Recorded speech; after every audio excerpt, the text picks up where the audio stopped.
This is A's Cast Live, your comprehensive look at the Athletics. Swung on, drive to left field. Did he do it? He did! 4 home runs for Nick Kurtz!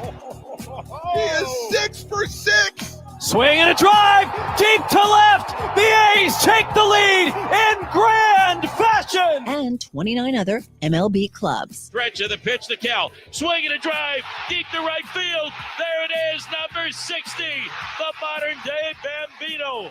Join us as we take you inside the baseball universe from humidors to walk-off dingers. That swung at a high, deep drive to right. Smith is back. He will not even watch it. And the A's win it on a walk-off by Nick Kurtz. We have you covered. Spend your afternoon with us, only on A's Cast Live. Here's Chris Townsend. Good morning, everybody. Wake up, California, because we are in Orlando, Florida for the 2025 winter meetings. Always my favorite event of the year, other than like opening day.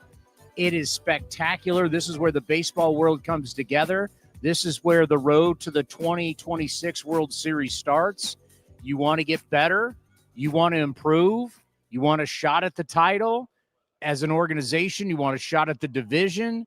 If you're in rebuild mode, how are you getting better? How is everybody getting better? It all starts here every single year at the winter meetings. This is the only time that our industry will get together and you will have all 30 of the general managers, whoever is the major power broker, whether you are the president of baseball operations or the vice president of baseball operations, or your title is just GM, all 30 of the guys who make the top decisions in Major League Baseball are all here. All 30 managers in Major League Baseball are here. Everybody who makes the big decisions, they are here. That's why this event is so special every single year. This is the only time we get everybody under one roof. And the winter meetings, too, are just not about the actual players and baseball. The winter meetings are about everybody who works in this game getting together and improving the overall sport. You're going to have people who are meeting on security. You're going to have people who are meeting on tickets. You're going to have people meeting on customer service. Everything here is about making the 30 teams better. And all the teams will meet in all the different capacities. Happy birthday to our own Deetra Page. And Deetra, I was having a long conversation with her at SFO when we were leaving yesterday, talking about everybody she is going to meet, because they deal with the players, they deal with the players' wives, they deal with the players' girlfriends, parents, children. And so everybody who is in this capacity is going to meet, and they're all interested. Hey, what's going on with the Athletics? By the way, for the second straight year, we are a team that is highly talked about. It was so interesting when we first started doing these meetings, how when we came here, people were just shocked that we were here. The last 2 years that we have come to the winter meetings, last year was in Dallas, this year, obviously in Orlando. Everybody is talking about the A's. Last year, it was about Luis Severino, because Luis Severino, before Juan Soto signed, Luis Severino was the biggest deal that we had in baseball, and everybody was absolutely like, what? The A's signed Luis Severino? How much people were shocked?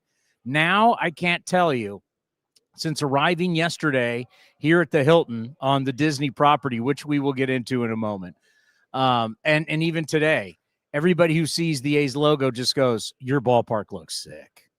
Right. Good morning, Commander Cody. How are you? Well, good morning. And it's early on the West Coast for everyone, all of our listeners back on the West Coast. For us, this is late. It's 10 a.m. 10 a.m. But yeah, I mean, being here, I haven't been to Orlando since I was 2. Thanks, Dad, for bringing me here when I was 2 years old. Like, I'm supposed to remember my experience at Disney World. But it's been great to be here to see the heavy hitters. We just saw our good friend Lou from MLB Network.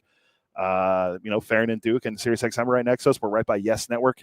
Once again, that if you missed the round, the Yes Network people have to just be like, man, we got to listen to these guys, and then we take shots. See, so what happens with the Yes Network? It's just television, right? So their set just sits. Maybe we could put the camera over there. Their set just sits empty, and no one's there all day long. And then all of a sudden, randomly, they'll fire it up. And then here comes Aaron Boone or here comes Brian Cashman. And then they fire it back down and they're gone. But we make sure we talk Yankees when they show up. And they're always looking over because, you know, ever since they took shots at us years ago at the Coliseum, it's time to take shots back. Yeah, it's pretty. I mean, when Ray and I, the great Ray Jensen and I came to set up a little bit yesterday. Where is he? At the pool? He'll be here. But it's been nothing but pouring rain since we have been here. So yesterday, then they had the lightning warnings last night. It's raining today. The people I feel bad for, because as much as we always joke about how the winter meetings is just a bunch of grown men walking around in Lulu pants and quarter zips. As we're doing today. There's all that. I do not have Lululemon on. I don't either, but I have similar to Lululemon. All the little kids. There's all these little kids that are like, you know, this is Disney World. You want to go to Disney World. You want to go to the Epcot Center, whatever you want to do. And it's pouring rain outside. Well, I did read, it popped up on Instagram right before we left. So the algorithm knew that we were coming here, apparently. It said that December 8th through the 12th is usually one of the non-busier times for Disney parks. Don't tell my Lyft driver that this morning. It took 25 minutes to get to me. So it can't be that dead here. This isn't like Anaheim, where you stay at one of the Disney properties, you walk through downtown Disney, and you're at the front gate. It's not how it works here. Like we're inside Disney World. We're on Disney property as we speak. I was checking my app last night. From the main gate, we're over 2 miles from the main gate. That's too far. 2 miles away from Disney in Anaheim. You'd be down blocks from Anaheim. I mean, we are not even close to.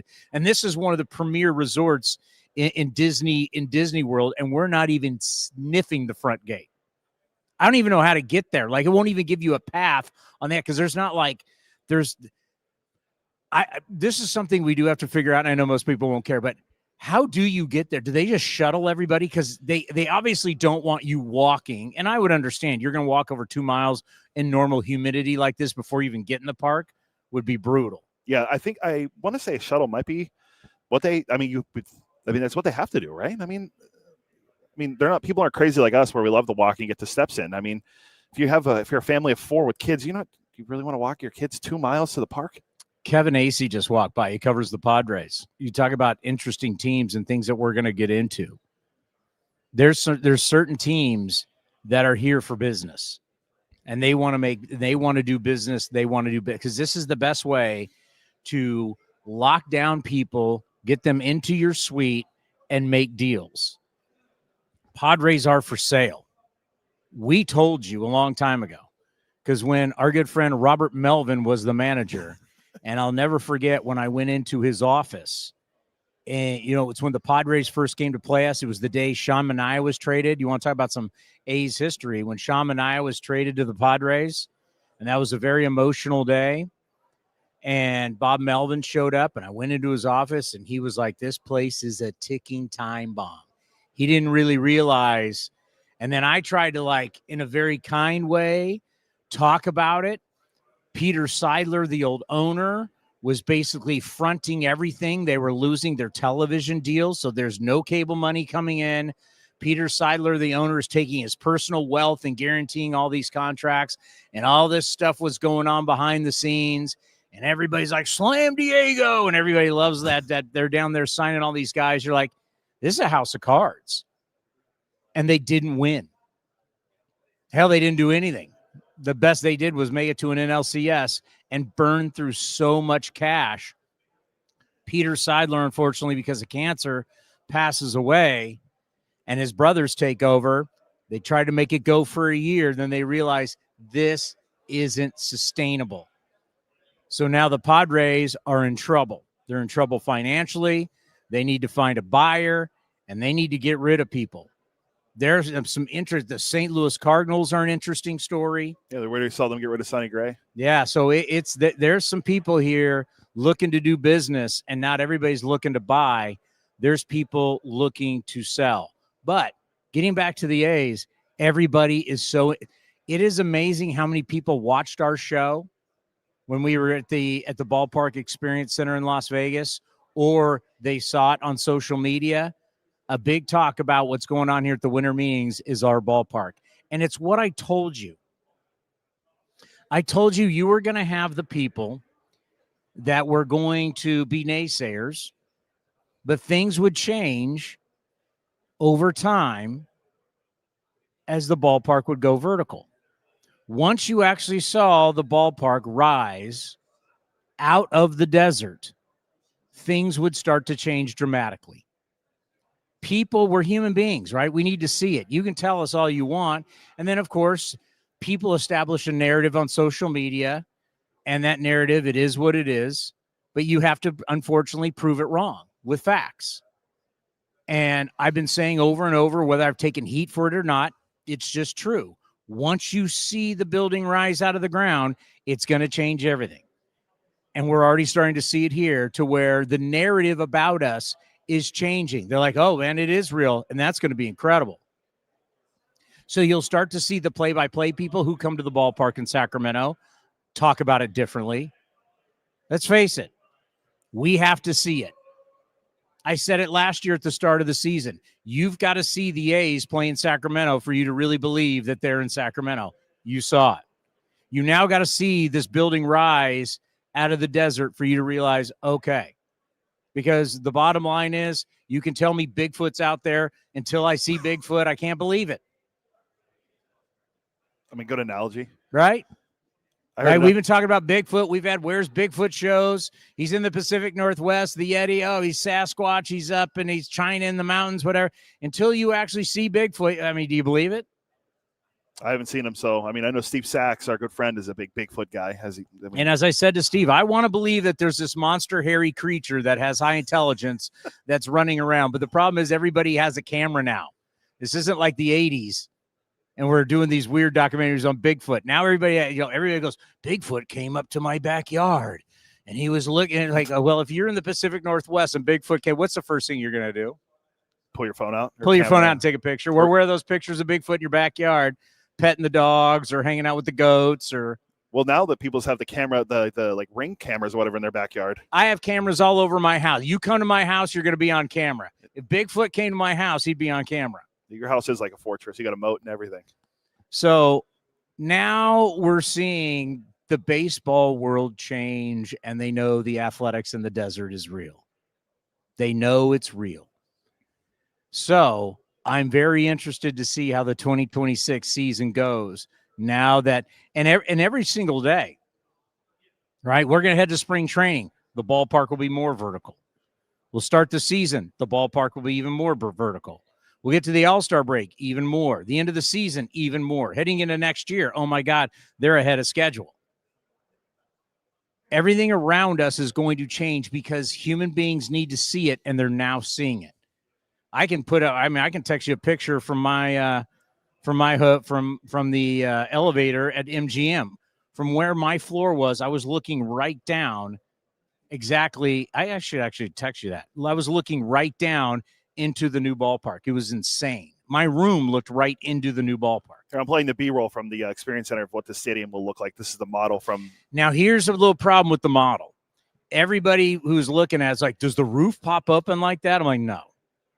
That's one thing we have to squash. Yes, but it's still cool. Like you see the flashing lights inside. I mean, everything we saw at the Experience Center last week. I've had people come up to me and ask me, how was Sacramento and how was the Experience Center, in the hour that I've been here. Or 2 hours I've been here. It's always been. Put it this way. Years ago when we used to come here, no one asked us anything. That's fair. No one even, people didn't even know what A's Cast is. Now people are like, oh, you guys are back again? Yeah, they didn't know we exist. And now we are a staple here at the winter meetings. All right. When are we going to have David Forst? Wednesday morning. So right after the draft lottery, heading into the Rule 5 draft. Oh, it's our guy, Brett Phillips. Brett Phillips, what are you doing? Oh, yes, we are live. Come here. One of our favorites all time is here with us out of nowhere. Are we like, what's the deal? Are we retired? What's the deal? Yes, sir.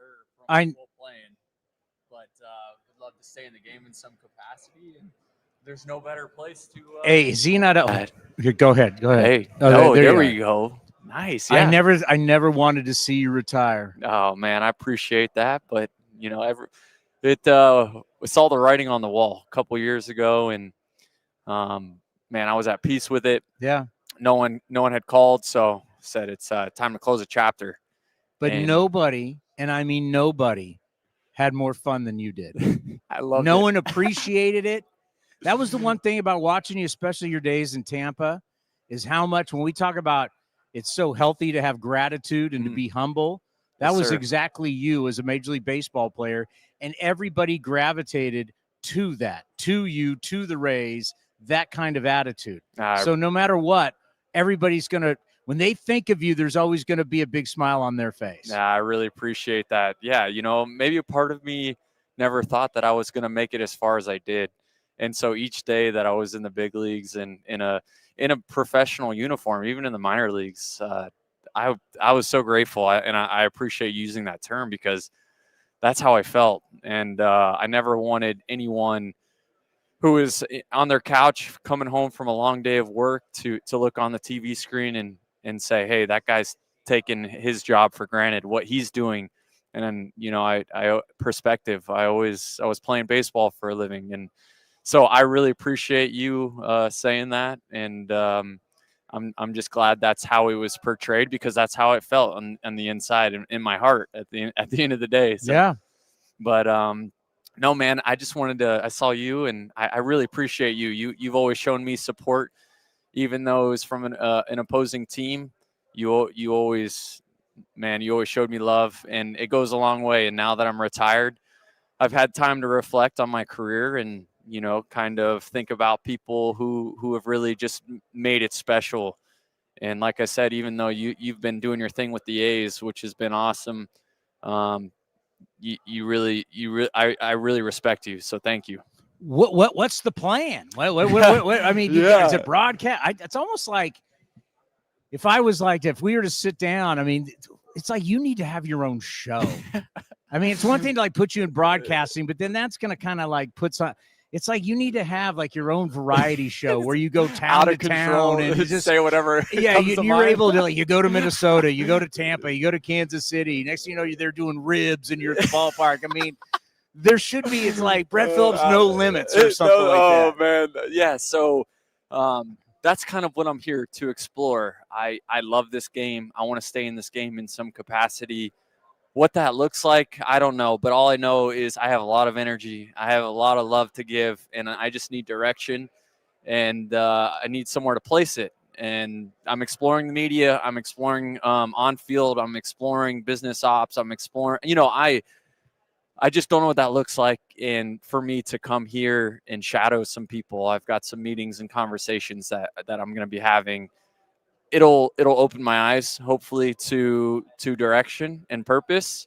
But I also want to prove to myself that I could be a big leaguer off the field. That would mean a lot to me to be more than just a Major League Baseball player, which, you know, I really appreciate, and that was my childhood dream.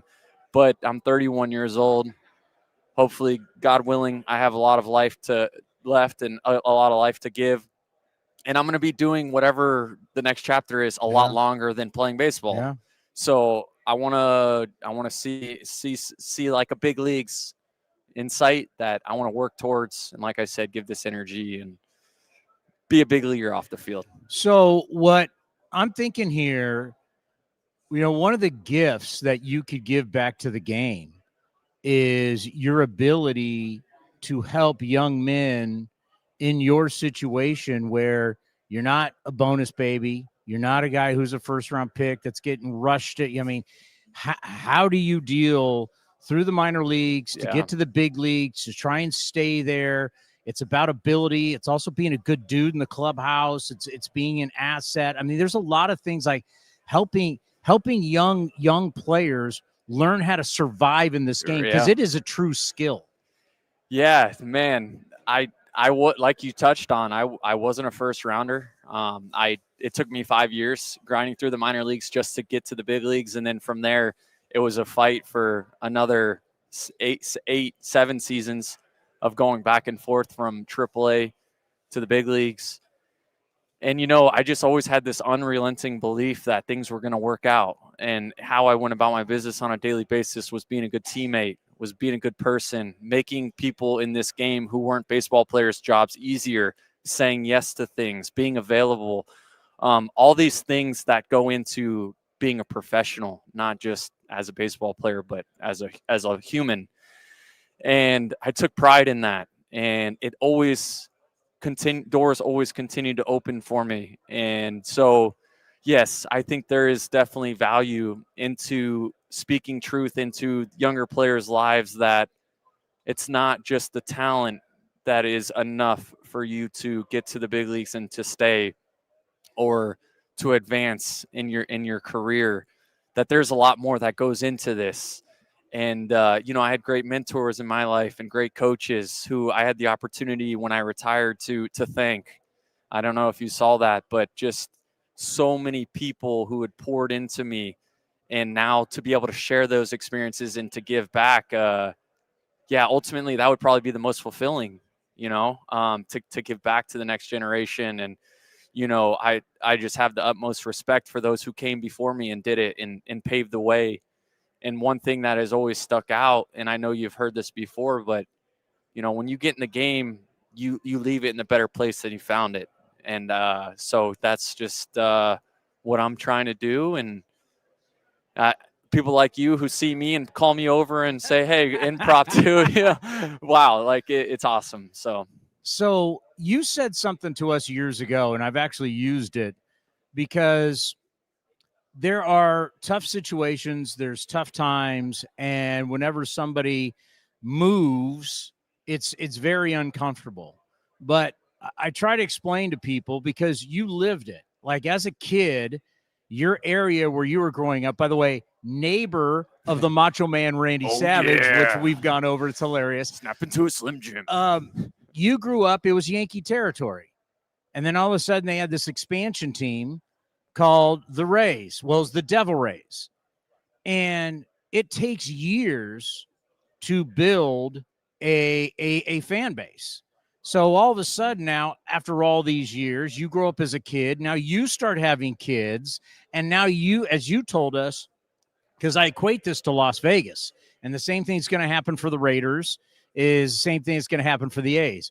We live in the we like to live in the now and say, well, now there's going to be no fan base. It's like these moves, when you create the A's or the A's move, you create these moves are meant for a long, long time. Well past when I'll be here. Yes, sir. You'll be an older man. I won't be here anymore. But you'll have generations who will then grow up with it, and that will be the norm, right? There will be people 40 years from now who won't remember that the A's moved to Las Vegas. They've just always been there, and you grew up as a kid there. Same way as you now see in Tampa. You now have the Rays actually have a real fan base now. It's not all Yankees. It's because all these years it's been allowed to develop. Yeah, you touched on it. I call it the generational fan base. And teams that have been around for the last 100 years have been able to create generations of fan base memories, right? Like, oh, my dad was a Yankees fan, or my dad was a Red Sox fan, and his dad was a Yankees fan. And speaking of experiences and just family traditions and all this stuff that comes into play to building out a generational fan base. And finally, here we are. 1998 was when the Rays expanded. My hometown team, who I have an affinity for. I love them dearly. And here we're coming up on close to the 30th year anniversary, and we're continuing. Wow. Yeah, which is crazy. Yeah, crazy to think crazy. About. But I'm 31 years old now, and my daughter, who's 13 months old, she's going to be a Rays fan. Yeah. And so we're finally starting to get to this point where kids who grew up with the Tampa Bay Devil Rays in their hometown, which is so awesome. And I think a lot of times we lose sight of there's so many cities across the U.S. that would die for a Major League Baseball team. In smaller cities, maybe we take it for granted that this is a unbelievable experience that you can bring your family to. It's accessible. It's, down the road. Like, we have that in St. Pete, and that's kind of just what I want to that's what I want, our fan base to understand is now our kids are going to experience that in the Tampa Bay Rays and they're in Tampa and St. Pete, and they're going to want their kids to follow the Rays, and then we're going to catch up. But it takes time. And, like you said, with the A's moving to Vegas, yeah, you have a lot of bodies. You have an opportunity to fill a stadium, but don't lose sight of this is a long-term building out generational fan base, and just focus on the experience for the families first, and then watch that blossom into just something incredible. Let's end on this. Your time with the Rays, and then you go play for other teams. What did you really learn? What's different about the Rays than the other teams that you went to? I love the Rays. They gave me the greatest moments of my career. It's my hometown team. Eric Neander, now Ken Babby, Zalupski, the new ownership group, they're coming in. And what I love most about the Rays is they take guys like we've seen who are maybe at a point in their career where they've got something to prove, or, they're coming off a down year, but the Rays see value. They see something that other people don't see, and they bring it out of you. They've created a culture there that is just fun to be a part of. They allow you to be yourself. And, you would think all organizations would kind of be the same in that sense, but hey, there's different ways about getting to an end goal. And for me, I resonated with the Rays, and I had success. I had great moments that obviously come into play to me speaking on the Rays. But yeah, they do a great job of bringing the best out of everyone. Well, no matter where your journey goes, keep us informed. Yes, sir. Thank you guys for having me. This was awesome. We want to be a part of it. I think whatever you want to do, you're going to be successful. Thank you, guys. I really appreciate it. And we'll be seeing you soon. The show's got to be no limits. No limits. No limits. Just whatever. A camera following you around Major League Baseball, onto the field, all the sites, taking you through cities. Can you imagine that show? It could be incredible. Hey, and to the viewers watching this, you guys don't know how good you have it in this guy. For real. What you see on TV right here, this is him in real life. Just a genuine dude. So thank you for being you. Hey, thank you. Yeah, I appreciate it. We'll always stay in touch. All right. The great Bob Nightengale is going to join us next right here on A's Cast Live.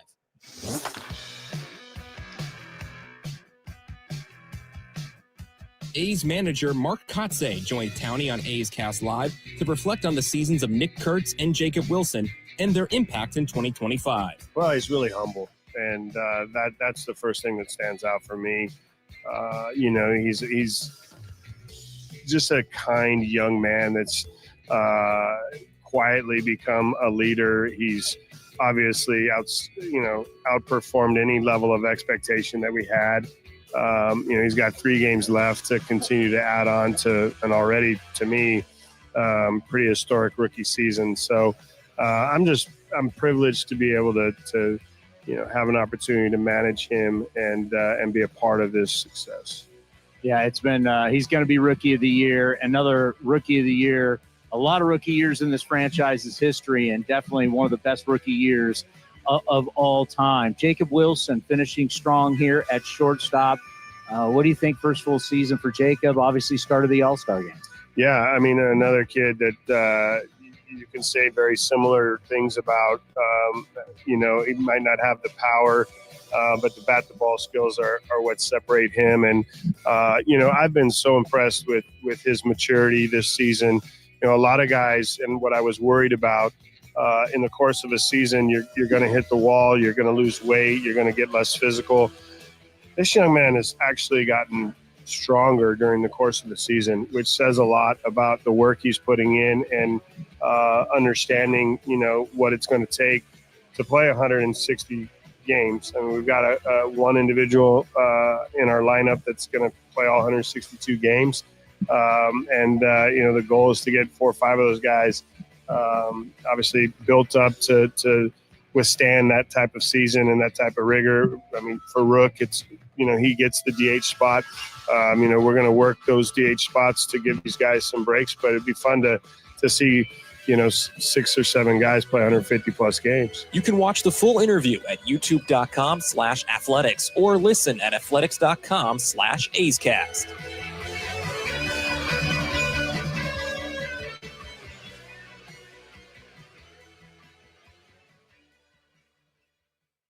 Looking to stay up to date on all things A's? Head over to athletics.com/A'sCast. That's athletics.com/A'sCast to listen to A's baseball in full 24/7 coverage of the A's, only on A's Cast. With a single click, you can stream great shows, live pre- and post-game coverage, and of course, all the great action of the A's this season. Head to athletics.com/A'sCast today.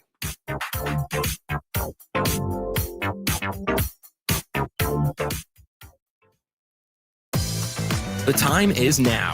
Grab your sunglasses, A's gear, and get ready for some fun in the sun. Spring training is back as the Athletics get ready for the 2026 season. Now's the time to make plans to catch us in Mesa, Arizona, starting on February 22nd, and enjoy the sunshine of your family and friends. Grab your tickets early for the best seats at the lowest prices as your green and gold take on the Dodgers, Giants, Cubs, Padres, and more at Ho-Ho-Cam Stadium. Don't wait. Get your tickets at athletics.com/spring. That's athletics.com/spring.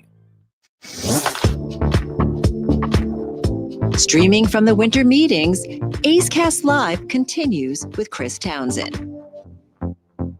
Well, if you have followed me for all these years, I'm talking about KMBR way back when, 95.7 the game, and of course the A's, a guy that I've had on because I have so much respect. He's the best in the business.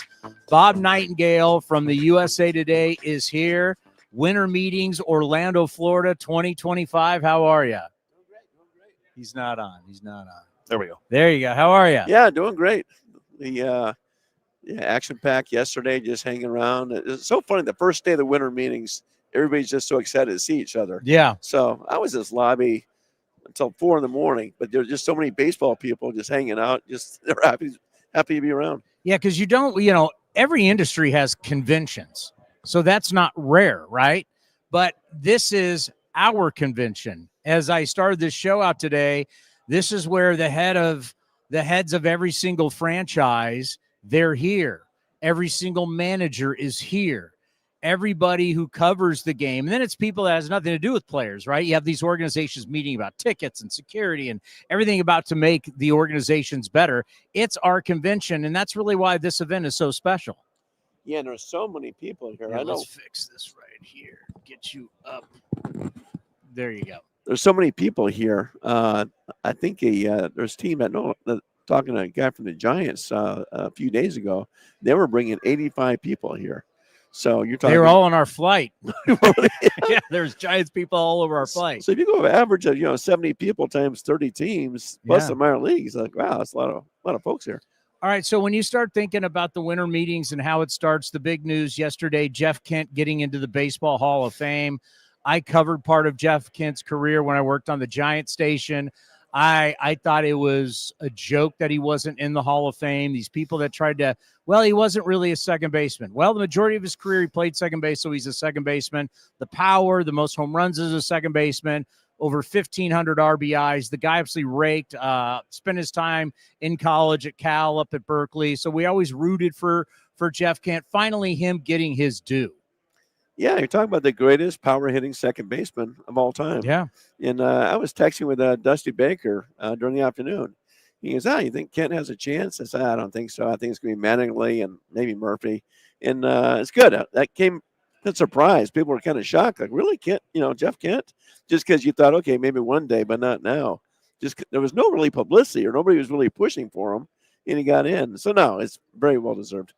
All right. Last year when we got here, the biggest shock was the A's that they had signed Luis Severino. That was the biggest deal heading into the meetings. This year, the big shock is everybody really got to finally see what our ballpark's going to look like. We opened up the ballpark experience, the shots of it now going vertical. How much does it change baseball that they now see the A's Stadium in Vegas being built? Yeah, I think it'll really help a year from now. Then you got free agents, getting to see the stadium. and say, you know what, I want to go there. Yeah, everybody loves going to Vegas. I was at the GM meetings. You had so many players that came there playing the golf tournament, hanging out. Like, hey, man, who doesn't like Vegas? It's a fun time. So I think a year from now, it's really going to help the A's recruit who they want. When we start looking at these meetings and player movement, is it we're all going to wait to see what Schwarber does? Is it Schwarber? Is it Tucker? Who is the big name this year that has to move? That domino goes, and then you start to see him fall. Well, I think on the pitching side, once Dylan Cease signed for $210 million, then it's going to move guys like Framber Valdez and those type of guys, Michael King. Imai, the Japanese pitcher. Yeah. Position player-wise, I think Schwarber does sign in the next week to 10 days. I'm not sure it'll move the needle for Tucker and those guys. Tucker's going to get more money, but I think I think Tucker needs to sign before Bellinger signs. I don't think Bellinger's going to take much less money than what Tucker gets. So we'll see what happens. But you're right. There's not that guy. There's not a Juan Soto. There's not a Towny. So some, a lot of good players, but there's not really a difference maker. Do you think Schwarber ages well, which then would get him the bigger contract he's looking for? I think he wants a 5-year deal. I'm not sure he'll get 5 years. He should get 4 years for sure. The thing about Schwarber is not just as a player, a hitter, is what he does in the clubhouse. Yeah, he's a dude. He's one of the best clubhouse guys there is in baseball. I mean, he makes the Phillies tick. The Phillies without him are in trouble. And I think teams like the Reds say, you know what? And we signed Schwarber. He's a hometown kid. Say he'll sell tickets. Yeah, when I heard Reds, we heard the Pirates have actually offered he's not him going to the Pirates. Yeah, the Pirates offered him a contract, but it's like I love that. I just like the fact that we're hearing Reds, we're hearing Pirates. It's just not the same old, same old. Isn't that good for the industry that we're hearing? Hey, even if the Pirates don't get him, at least, damn it, they offered a contract. They put their foot in the pool. Yeah, and talking to GMs, they say, you know what? They're kind of predicting adult winter meetings, and one of the reasons is there's no real sellers. The Washington Nationals a little bit, but everybody's kind of going for it. I mean, back a few years ago, hey, the A's were selling, the Rockets were selling, all these teams, the Reds, the Pirates. Now everybody says, you know what? We have a chance here. So everybody's actually trying to win. Yeah, is that why we're going to say, I think we've had like 14 trades. Is that why it's trades more than deals? Yeah, you want the trades first before you have to sacrifice, the money for the free agency. Like, let's go the old school route. Then if we can't make trades, if it's not there, then we'll hit free agency. Will the Tigers really trade Skubal? I don't think they can. How many teams? I can't think of a free agent that got moved a year ahead of time where a team just gave up their farm system for 1 year. When Soto got traded, he still had 2.5 years left to control. Yeah, with the Padres. So I don't see anybody just giving everything up for Skubal, knowing you're probably going to lose him in a year anyway. So you're really going to give up your top people for 32 starts? And what would you have to give up to get him? I mean, you'd probably have to give up 3 of your top 10 guys. For a year of service. For 1 year. Yeah. Knowing he's going to get the richest contract in baseball. Does that step down, and then maybe you think, because we're now hearing Mackenzie Gore with the Washington Nationals, does that go to the next tier type of guy for the trades? Yeah, I mean, I think Gore's certainly available. A lot of GMs think he won't get traded here. He'll be a little bit just because he's not making money. There's nothing better to have a nice young talented pitcher. Yeah, it was like the Brewers had Freddie Peralta. He's only making $8 million. Everybody wants Freddie Peralta. He's only making $8 million.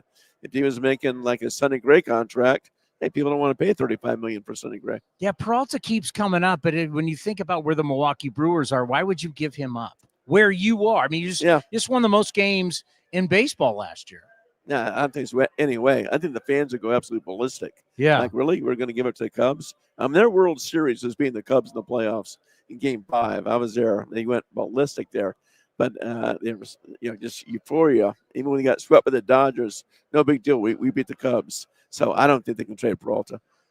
Do you get the sense we're not hearing is like last year, there's so much talk was like the Dodgers, after a team wins 2 in a row, things start to change a little bit. It's tough to stay atop the mountain and to keep winning. We've seen that in all of sports, especially our sport, because we hadn't seen a repeat winner since the Yankees in the late 90s or, into 2000. So it's like, it seems like there's a different type. Do you get that sense? Yeah. I mean, let's be honest. I mean, the Dodgers could have easily lost the Padres 2 years ago in that wild card round. They should got beat by Toronto. Toronto just, played terrible, base running mistakes. But yeah, I think it's far-fetched to think they're going to win 3 in a row. And I don't think they'll be big-time spenders here. I think they said, okay, enough's enough. Let's have our young guys play, that sort of thing. Yeah, that's kind of – you can kind of sense you've deferred so much, but how much can you defer? Is that something – the deferral, which has been a huge part of all their deals, is that something that will – we don't know at this new CBA how this thing's going to look like, but it's got to be something that's going to be addressed, correct? Yeah, you still have to put away money for that, but you're right. I mean, it's only for Ohtani only be making $2 million a year. It's unbelievable. But once the deferrals are up, there's no way he's going to live in the state of California. He's not going to pay taxes on that. He's going to be long gone from California, so he's not paying $68 million for taxes. So whether it's Tucker, whether it's Bregman, Bellinger, you start thinking there's a lot of different guys out there. Who is the polar bear? What are the stories out there that you've been hearing and that are the most intriguing to you? Well, I think with the Mets, with Alonso and Diaz, they just signed Devin Williams 3 years for $51 million. I don't think Diaz is coming back. You're not going to give him $100 million. You're not going to have $150 million in 2 late inning relievers. Like you said, with Pete Alonso, fan favorite, everything else, they were ready to let him walk last year. Yeah, why do they not love him? Why can't they give him the love? I think they think he's overrated. Like, he's a nice player. He hits home runs, nice guy. But they just don't think he's the guy to push him over. Obviously, Alonso had a great year last year. They still didn't make the playoffs. So they can lose. If they can lose with Pete Alonso, they can lose without him too. I think he's gone. I can see him in Boston or somewhere else. I just don't think they want him back. He'd be interesting at Fenway Park. He'll hit a lot of home runs. But Diaz as a closer, I mean, you're talking about a guy that is a premier closer. You think he's gone. Where could you see him landing? Could he be one of those guys? We've seen now New York. We've seen guys go from the Yankees to the Mets now lately, right? Yeah. Obviously with Soto and could we see that with on the other side? Could we see Diaz, because the Yankees they need help in the bullpen? Yeah, no, you could definitely see that. I don't think Toronto would spend that kind of money. It'd be fascinating if Toronto just goes all in like the Mets or Dodgers. I mean, could they get Bichette too, plus Tucker? They're bringing Dylan Cease in for a press conference tomorrow. So I think the whole press conference is going to be the Blue Jays going to dominate this winter. Yeah, I don't know why they would want. I mean, Bichette's your guy. It's one of those things. When you did Vladimir Guerrero Jr., Bo Bichette's your guy. Right, he's all the fans have grown up with him. He's a special player. I know he had the injury, and at one point, this is a guy who's led the league in hits multiple times. Why would you let him go? I know a year ago the talk was he wanted out. Now you hear, okay, he wants to stay. Does he really, or is he just using that for leverage? But if you're the Blue Jays, you say, you know what? He was out all September. He was out the entire playoffs until the World Series. They still got to the World Series without him. So I think they think, hey, we can win without him too.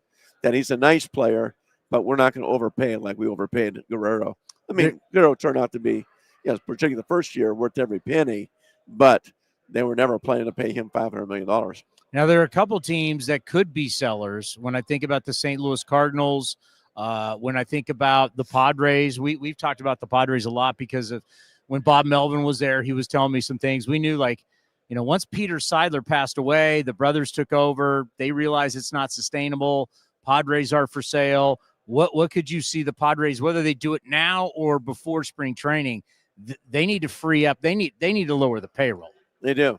I know a year ago they lost the second most money in baseball behind the Mets. So I know they're shopping Jake Cronenworth everywhere. He can play a number of positions. He's got $60 million left in that contract. They won't do it now. At some point, they're going to have to trade Fernando Tatis. And his contract is movable. I mean, even though $300 million, he's that kind of special talent. You're not going to be able to move Machado. You're not going to move Bogarts. You're not moving Yu Darvish. So he's a guy they're going to have to trade, I think, a year from now. And that's where I want to get to the A's before we let you go. When I think Dave Dombrowski made that statement about Bryce Harper, I may be way out here, by the way, but when it got Bryce Harper, when I think of a Tatis, when I think Harper, who's from Las Vegas, he's got 6 years, 140 something left. The average annual value is not that high. It's like just over 20. Like, I could see the A's being a guy like that who's already under contract. He would be, you're getting a guy now who's going to have to suck it up and sack for 2 years. But eye on the prize is, and maybe restructure the contract where more money's going to you in Vegas, where there's no state income taxes. I could see the A's shocking people and taking on one of these contracts and having a guy who's another piece, another pillar that you want to add for the new ballpark in 2028. Am I crazy? The trouble is to get a guy like that. I mean, I don't think Harper's available, but to get a big guy like that, you're going to have to give up top prospects. And A's did so much to get these prospects. You can't give them up. I think what the A's are doing is perfect. I still think they make the playoffs before they get to Vegas, but I think that team will be poised to win the AL West in their first year in Las Vegas. So I just can't see, trading those guys away, developing those prospects, and then just throwing them all away. I don't think you do that. All right, we'll end on this.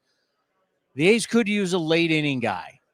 And we were just talking to Brett Phillips, teammates with Peter Fairbanks. Fairbanks is out there. Obviously, it's not going to probably be Edwin Diaz, but who is a name out there the A's fans could be looking at, a late inning guy that could be added this year for the Athletics? Well, you could have the Padre guy, Robert Suarez. Yeah. He's out there. There's not a ton of great options. Fairbanks is a good gamble. Think about Fairbanks too, or those type of guys. Say Fairbanks goes off, you can still move them. You can move them next offseason. You can move them to the trade deadline and get stuff for them. So, I mean, the bottom line is that the A's are thinking about 2028. It's like, okay, you don't want to, jump too early. If some guy has a monster year, I'm not saying you wasted the year, but if you're not going to make the playoffs anyway, what you want to do is, jump again. So next year, maybe be around a 500 team, hang in the wild card race at least.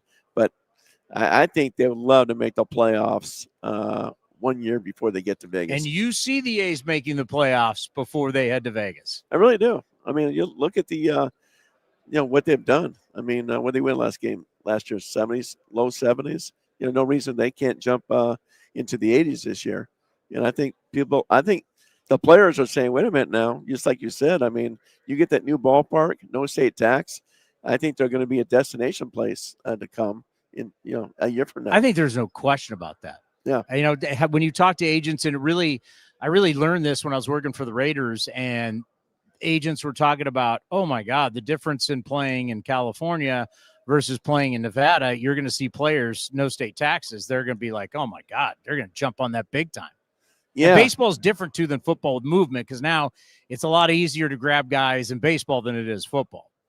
Yeah, it's funny. I was talking to some hockey people. I said, why are the two teams in Florida so good in hockey? How come they're winning the Stanley Cup? He says, because the Canadians don't want to pay those taxes up there. They go to Florida, no state tax. So every agent is going to say, you know what? Hey, look in playing Las Vegas. You're going to make an extra $4 or $5 million more because of that. Well, every single winter meetings, he puts on the nice suits. He's all over the building. I'm sure you're going to be on MLB Network probably a few times. Maybe, but I'm glad I'm here with you. It's like an annual tradition. Oh, yeah. Right, Chris? He is the very best. Will we see you at all maybe out in Sacramento this year? Yeah, definitely. I'm still going to be fascinated when the Dodgers come in. It's like you're not going to see anything like it. You think the Yankees are big coming in, the Red Sox, multiply that by about 10. You're going to have like 100 reporters in there coming in there. I don't know where everybody's going to sit. The Japanese media with them. Oh, it's nuts. Yeah. I mean, because we've seen it obviously over the years with the Japanese players come in. We had Hideki Matsui, but when we saw Towny come in with the Angels, or you saw Ichiro, but now it's a whole different ball game. Yeah. Oh, absolutely. I mean, especially when those the Japanese media could sell out the entire stadium almost. Yeah. I mean, when you talk to those guys too, I mean, we know how big the NFL is in this country, or even college football. It's like football times 10 in Japan. I mean, baseball means everything to people in Japan. Baseball is much bigger in Japan than it is in this country. Well, great stuff. We always appreciate it. All these years you've been coming on my show, it means a lot to me. Enjoy the meetings. We'll see you around here, but appreciate the time. My pleasure as always, Chris. The great See you, Bob Cody. Nightengale right here on A's Cast Live. What do you want to do now, Cody? What do you want to do? Well, we have Martín come up at 11, so we can go for a couple minutes, take a break, and just go right into Martín. Whatever you want to do. All right, we'll come back. More from the winter meetings. A lot of action going on right here from Orlando, Florida.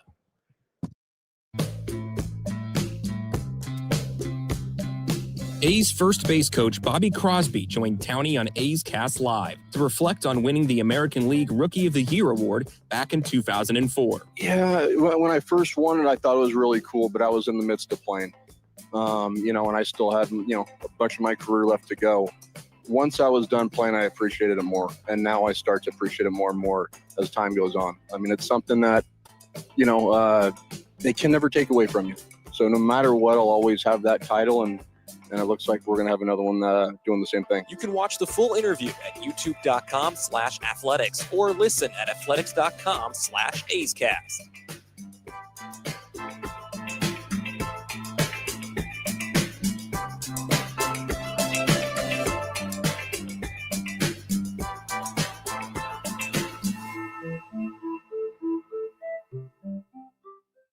When it comes to knocking it out of the park, nobody beats Folsom Lake Ford. Folsom Lake Ford is a 7-time Triple Crown Award winner, Ford Motor Company's highest honor for being the best in customer satisfaction in sales, service, and finance. Step up to the plate for our biggest selection of new Ford models, including the legendary F-150, on sale now. Shop Folsom Lake Ford, your truck headquarters in the Folsom Auto Mall, folsomlakeford.com. That ball is out of here. The time is now. Grab your sunglasses, A's gear, and get ready for some fun in the sun. Spring training is back as the Athletics get ready for the 2026 season. Now's the time to make plans to catch us in Mesa, Arizona, starting on February 22nd, and enjoy the sunshine of your family and friends. Grab your tickets early for the best seats at the lowest prices as your green and gold take on the Dodgers, Giants, Cubs, Padres, and more at Ho-Ho-Cam Stadium. Don't wait. Get your tickets at athletics.com/spring. That's athletics.com/spring. Unlock offers and receive exclusive in-game features by downloading the MLB Ballpark app for iPhone and Android today. Plus, get the latest information on game time, schedules, and more.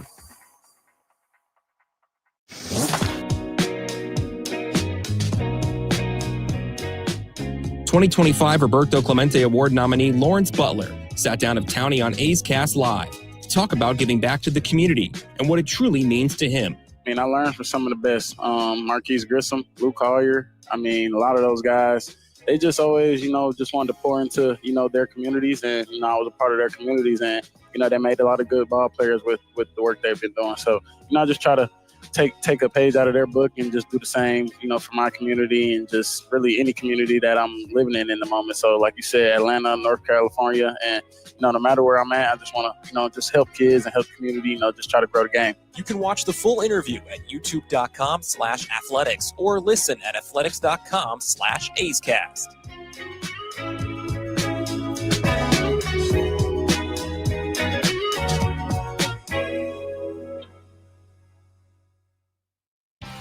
The A's YouTube page is your go-to destination for A's video content.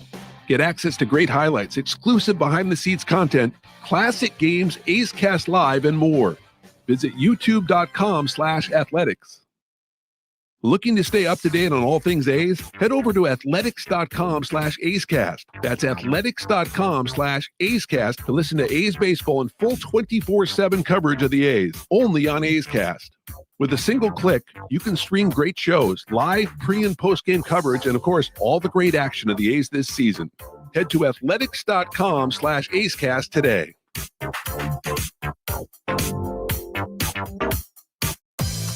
The time is now.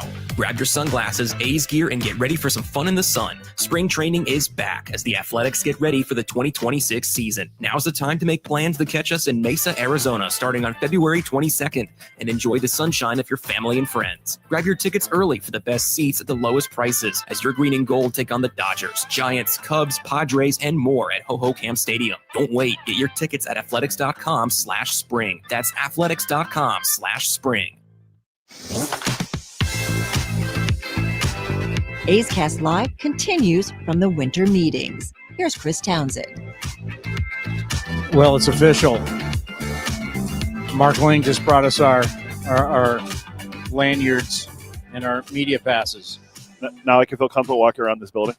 I walked around all the last 2 days without it. Are we going to be okay? I mean, I set up everything today without it. I think I'm going to tell you this to all you fans. If you're ever interested in coming to the winter meetings, it was only San Diego where they check these things.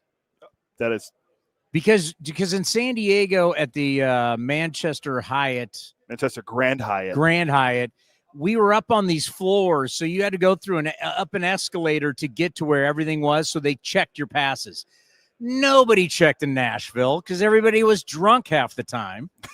And then Dallas, we were just on the regular floor. Like, people are like walking by, looking at that. You had more people walking by going, what is going on here? Because the place we were in Dallas was the convention center, so they had a lot of action going on. Yeah, and remember in Nashville we were in Opryland. Opryland. Opryland. People are walking by 10 in the morning with drinks. Yeah, people are there to vacation, right? The best was that was a huge water park, and like they could give two you know what's about baseball. And it was the first year I believe Stephen Vogt was hired as the manager of the Guardians. That's a 2-time manager of the year who we'll talk to later today. Stephen Vogt will be here. He was just randomly walking around multiple times. He kept asking where. I'm like, dude, I don't know where anything is. It's my first time here too. Yeah. So who's coming on today? Well, Martín Gallegos is right here. We'll have Lou Merloni from the Red Sox talk about Sonny Gray trade. Lou's great. And then Harold Reynolds will be here around 12:15. Then we'll end for the morning, and then we'll kick back off at around 2 for the afternoon edition with Scott Emerson, our pitching coach. And you said Stephen Vogt's going to 2-time manager of the year. Stephen Vogt. We're going to record Voter later and then play him tomorrow. Kurt Suzuki. Kurt Suzuki. We're supposed to have him a little after 4 o'clock. The new manager of the Angels, he'll be here. That is going to be strange, me looking at Kurt Suzuki and be like, my God, you're a manager? Yeah. Kurt Suzuki? Do you remember when was it I did like the last interview with him was in the dugout in Oakland? Was he a Twin then? He was either a Twin or a what was he? Who'd he end with? We did have him on. I remember having him on. He ended as a Angel. Maybe it was as an Angel. Kurt Suzuki is a manager. One of the coolest interviews I ever did in my career was Kurt Suzuki 2012 at the Tokyo Dome. And obviously Kurt Suzuki, Japanese, and he had family that was in Japan to watch him play. I think there was family that he had never met before that was going to be there. It was a really emotional time for Kurt Suzuki. And it was an interview that, when you're interviewing someone, I should say, and it means a lot. Like, this means a lot. It's just not your run of the mill. Hey, we're here in Tokyo. It's great. Like it was an emotional thing for Kurt Suzuki. So I always like Kurt Suzuki. I think he's a hell of a guy. It's going to be a tough situation in Anaheim. It's like a 1-year deal, isn't it? Yeah, 1-year deal. Yeah. And Perry Manassian, the GM, he's on a 1-year deal. So it's a prove me deal, no question. It's a loosey-goosey era down there in Anaheim. Oh, my God. It's beyond loosey-goosey in Anaheim. Real quick before we get to Martín Gallegos. Let's sell some spring training. What do we got? Spring training. It's December. Spring training 2026 is officially on the horizon, and single-game tickets are now available. Join us at Hohokam this spring as the Green and Gold return to the field for a fresh season of baseball under the Arizona sun. You can get your tickets athletics.com/spring. That's athletics.com/spring. Don't forget, you can still sign up for priority access in Vegas as well for $19.01. We're celebrating our 125th anniversary this year as an athletics franchise. So secure your spot in Vegas, athletics.com/Vegas to get more details and secure your spot for the 2028 season. Everybody, I got tons of friends trying to ask me how to get to the ballpark experience. You need to have reservations. As we're showing, I have the B-roll loaded up, so if you're watching, you can see the stadium. And I'm telling you, the Experience Center, it's incredible. We'll show the cube. There was somebody that was there who was recently at the so the Tennessee Titans are opening up a new stadium, and they went to their Experience Center and says, oh my God, yours just blows this away. It's the most state-of-the-art as you can get. This will be copied, and the technology will probably grow after this, right? Yes. But there's never been technology like this to open up a new ballpark. No, it's awesome. And then, then we had Dallas Braden in the Cube. This is just the experience center. Can you imagine what the ballpark's going to be like? Can't wait. We got two more seasons, and then we're down there. All right, let's get Martín on. Let's get the celebrity. So, by the way, do it again. Once again, we've got tickets on sale now. Spring training. You're going to want to be there. Athletics.com/spring. As Martín Gallegos is stepping in here, I don't know if I am on the same bandwagon as everybody else as we need more pitching. Now, you can always add bullpen arms. I keep saying Pete Fairbanks. I like that. All I know is this, I want Luis Morales to take the ball. I want Jacob Lopez to take the ball. I want Jack Perkins to take the ball. I do not need old guy making his last paycheck anymore. I'm sorry to old guy making his last paycheck. I just don't want to. I don't want to mention names. I had a guy at third base last year. I'm over that. I want to let guys play. Figure out, can guys play or not? Martín Gallegos, who covers the Athletics, second to none for MLB.com, joins us here at the winter meetings in Orlando. I know you're a big, Disney guy, aren't you? Yeah.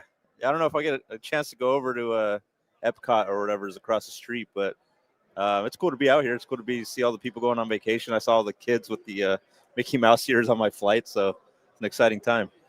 I felt so bad for some of those families, and today, because last night, when you'd be riding the rides, the lightning was so crazy. I'm sure they probably took cover.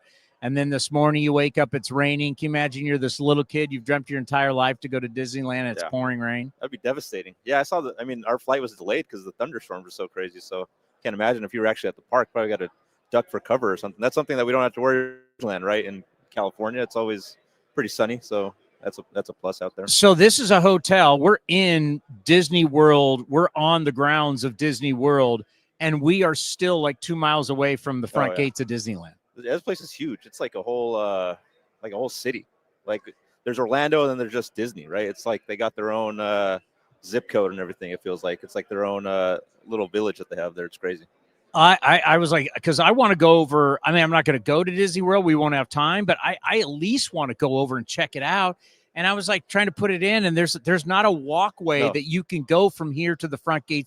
That's how massive this place is. Yeah, no, you got to take like a bus somewhere or like a train or take a boat somewhere. It's not very walkable. So, it's huge out here. But it's crazy just to see kind of the intermingling between baseball and people go to vacation here because they got the sports complex here. I think the Braves play some games there or something. It's a whole thing now. So. Yeah, the golf course right behind us, where they played a PGA Tour event for many years. All right, A's related. I think it's really interesting. Last 2 years, we go to the meetings, shocked everybody. Luis Severino was the big signing before Juan Soto this year. A lot of people talking about now seeing the ballpark go vertical in Las Vegas, the ballpark experience center. A lot of people talking about the A's around here. Yeah, I mean, last night, I got in late and, just talking to people around the lobby, and the first thing everyone mentions is, hey, how's, the stuff in Vegas going? And, I tell them, the building's going up. If you see, the renderings and everything. And then, obviously we were out there for the GM meetings and got to see the site a little bit. And it seems like every time we go back there now, there's more and more progress. It's moving pretty fast. And like you said, the whole experience. I haven't been out there yet, but I'm sure I'll be out there probably in spring training when the A's play out there. But yeah, it's just kind of crazy the way it's moving so quickly. I think we all know in Vegas things get done pretty quick, and it seems like this is no different. I mean, just kind of the amount of progress that's been happening over there is pretty exciting. For this team to know that in a couple of years they're gonna have a brand new ballpark to play in. All right, a little birdie in Vegas told me that there's been some contract extensions that have been put out to players.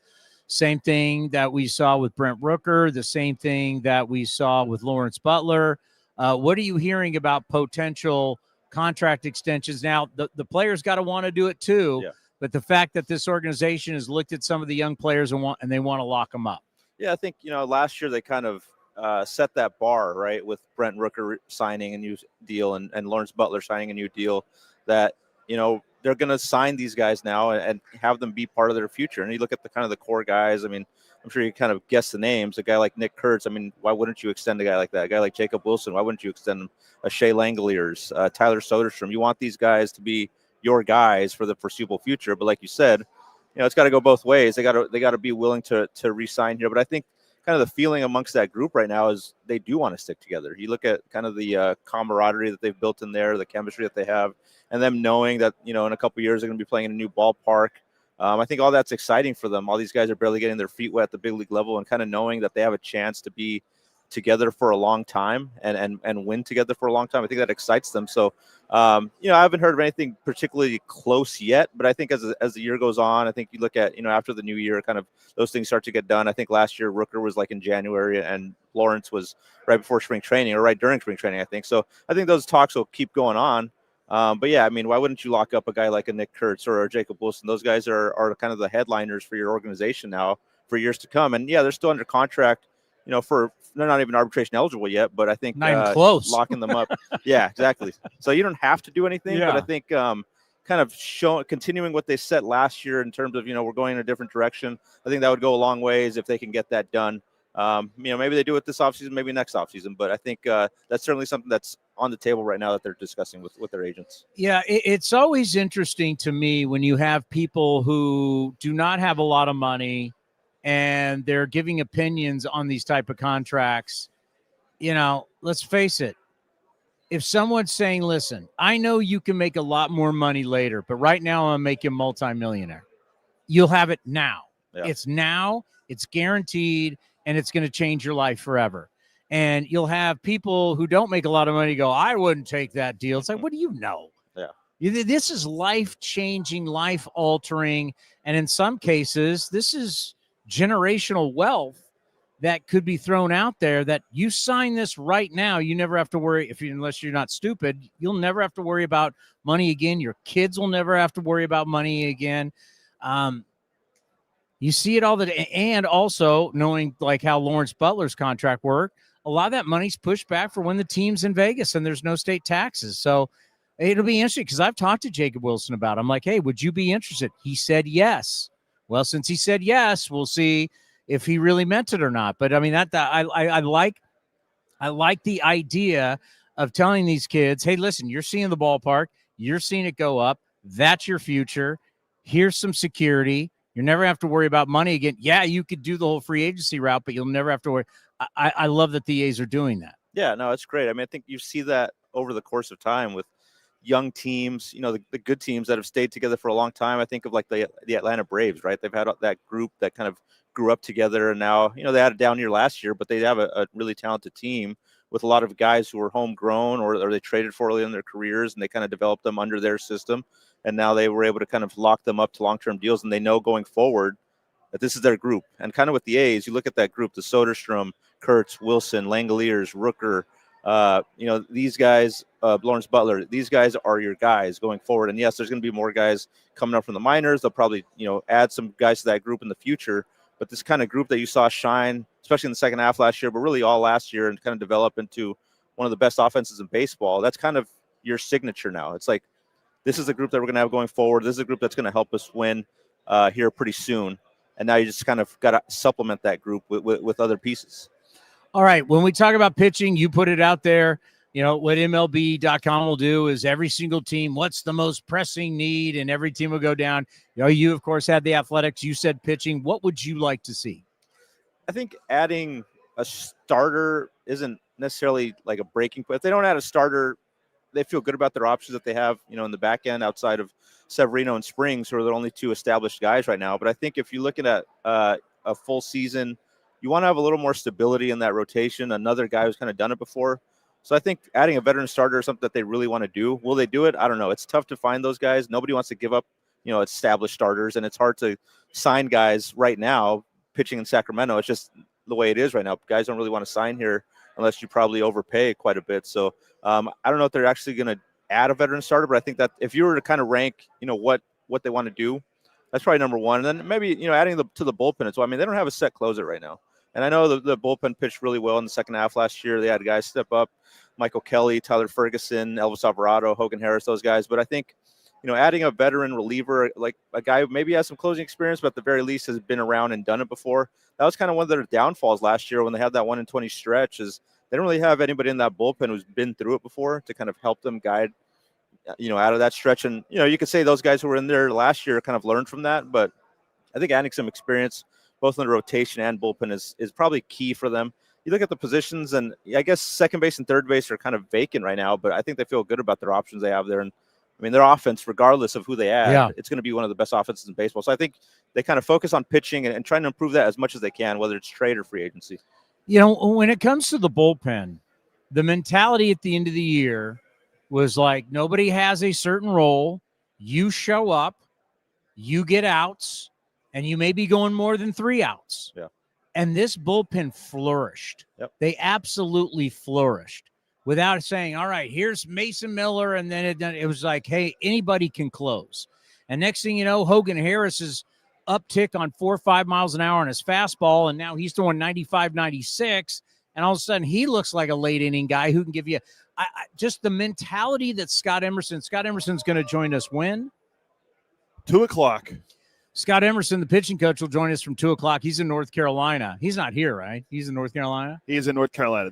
But they set this attitude that, and you just alluded to it, like it really went well towards the end. Can they keep it going and maybe just not exactly say, all right, it's the 9th inning and this guy pitches? They put a mentality in there, be ready to go every day and be ready to go more than 3 innings. And they pitched really well. They actually had the best bullpen numbers for the last 2 months of the season. Yeah, no, they stepped up. And I think, if you would have told me they're going to trade Mason Miller and their bullpen's going to be better, I would have said you're crazy. Yeah. There's no way. But they did do that. And I think, they're going to be better for that this year because they all have that experience of kind of piecing it together. But I think just adding, maybe a guy with experience would be big for them if they can do it. I know there's some free agents out there potentially they could bring in. I'm sure they're looking at the trade market as well. I think it's always good to add some experience, especially with this team. It's so young. And even the guys who are a little bit older haven't been in the league that long. So I think probably if they could add, some veteran, maybe, leadership, quote unquote, I think that would be nice for them. And we always see that every year. They always kind of try to bring in, a couple of guys who have some experience and have been around before. So I would expect them to kind of at least explore that opportunity this offseason as well. I'm going to give you one name. Peter Fairbanks. Old Pete. That's a good one. I would love. He is funny. Yeah. Not only has a great arm, he has the experience. He's pitched in the AL East. He's pitched in the postseason. But he would be great to cover. He's one of the, he's one. I mean, just initially when I looked at kind of the list of guys available, he's one of the guys that I saw as not only a potential fit, but I think a guy who they could realistically get. Yeah. They're not probably a guy like Edwin Diaz. They're not going to get. Devin Williams already signed. Those guys are probably off the table. But yeah, a guy like Pete Fairbanks. I mean, he's got a good fastball. He's closed before, like I said, coming from the Rays. I mean, those guys always know how to find good pitchers, and it seems like guys who come from there are always, find a way to kind of keep their career going for a while. So I think that's probably. I mean, if I was like to suggest names, he'd probably be at the top of the list for sure. Yeah, Edwin Diaz looking for $100 million, 5-6 years. That ain't going to happen. Helsley has already signed. Iglesias, Helsley signed what he signed Baltimore. Yeah. Iglesias signed with Atlanta. So certain guys are off the board. But yeah, he's just one guy that I really look at. A lot of fans have been in about second or third. I remember talking to David Force down in Las Vegas about this. David's kind of where I am, to where it's like, I kind of want to see Max Muncy have a shot at it. Yeah. Because that, like in July, he really started to kind of figure it out. Then he got hit on the hand or the wrist, broke, and it was the wrist, right? It was like right between the wrist and the hand. He broke. He started figuring out the kid's got pop. The kid is athletic, obviously being a shortstop, first-round pick. Defense is not going to be a problem. He starts to figure it out. If you're telling me he can be the bridge to like Tommy Tanks and he can give me 15-plus home runs, I mean, for God's sakes, you signed Gio Urshela. I said I wasn't going to say names, but you had Gio Urshela. Yeah. I mean, I'll take Max Muncy any day of the week over Gio Urshela. Athletic. I mean, Gio's body shot. He just couldn't play anymore. I have no problem going into spring training going, Max Muncy, show us what you got. Yeah, no question. They got a few guys who I think deserve an opportunity to kind of get that extended look. And the fact that they have such a set lineup outside of those positions, I think you can afford to let those guys kind of figure it out a little bit, whether it's a Max Muncy, whether it's a Darryl Hernandez, whether it's a Brett Harris. I mean, Zach Geloff's still in the org. I know he had just a rough year last year, but I mean, he'll come into spring training and get a look as well. So you don't necessarily have to go out and get, a veteran guy to plug in there. I mean, I know, the Gio Urshela thing, that defensively they were hoping that would help them, but it just didn't work out. We see them every year kind of go out and get these guys like Luis Urias. I'm sure they'll bring in, a couple of veteran guys, or maybe one veteran guy, maybe like a 1-year short deal or minor league deal, and come into camp just to have kind of that security blanket. But yeah, I think these guys, and the feeling within the front office is that these guys, it's time for them to kind of show, can they make it or not? And whether it's a Hernandez, a Muncy, a Brett Harris, I think these guys will come into spring training and get a good look at those positions. I don't think you'll see them go out and get, like a set third baseman or second baseman to kind of fill that role. I think they want those guys to kind of go out and take that role. Well, and I apologize to everybody out there who's listening and watching that I haven't mentioned Leo DeVries yet, because that to me is also the other thing that we need to think about is he's not far away. No. This kid is not far away. I know you've written about it, the way he went to Double-A and he showed everybody. I mean, this is a wonder kid, and they're going to bring him up, and he's going to be ready to rock. And then once you bring him up, all right, who plays short and then who moves? That kind of is one of the reasons why I'm not like, got to go get a second base. I know there's been floated out there, Hassan Kim. There's been guys that have been floated out there. But once DeVries comes up, he's here to stay. Whether he plays short or Jacob Wilson plays short, somebody's going to have to move, and you need to have a spot open because both of them got to be in the lineup. That's very true. I mean, I'll be surprised. Honestly, I'll be more surprised if Leo DeVries doesn't make the big leagues next year. Like, I'll be surprised if we don't see him in August or September. Kind of like Nick Kurtz. Yeah. I mean, Jacob Wilson the year before. I mean, and it's just kind of the way that baseball's going nowadays. Yeah. I mean, if you're a top prospect and you're dominating the league down there, you're not going to stay down there for like a whole year just to stay down there. Like, they're going to call guys up, especially the A's, where they're at right now. They feel like, they're in a position to really strike with this team that they have, and they could use all the help that they can. So, I mean, if he's in Double-A dominating, which I think he will, once you get up to Triple-A, I mean, I fully expect him to dominate Triple-A. We see that with everybody who goes down there. It's not going to be long before we see him up here. And yeah, that's going to be interesting what they do at shortstop, who moves where. But I mean, there's no question that he's going to be an impact guy and a big part of this group that's already at the big league level.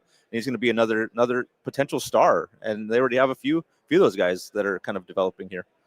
Yeah, you think about Nick Kurtz. And there were people last year at spring training. You were there. I was there. They're like, this kid should be here now. And I, well, no, wait. And then you realize, he should have been there. Ed Sprague, director of player development, told us here on A's Cast Live that his counterpart with the Padres, whoever the director of player personnel is with the Padres, told him at the time of the trade that San Diego last year was thinking about bringing him up and having him play left field at 18 years old. I did hear that. A playoff team. So when Sprague said that, I was like, wow. I mean, the Padres being a playoff team, they were thinking about DeVries being in the big leagues last year. I mean, that just kind of speaks to the talent, right? I mean, we've heard that this guy's different. Like, he's not like your typical – you see guys who are 18, 17 coming up, they're at Stockton or something, and they have a few years before they develop. But this guy, you saw him go to Double-A, and it seems like he got better as the kind of the competition, the light got brighter. The playoffs, we all saw how he performed there for Double-A. He helped Midland. They fell a little short of the championship, but they were able to get there, and he was a big part of that.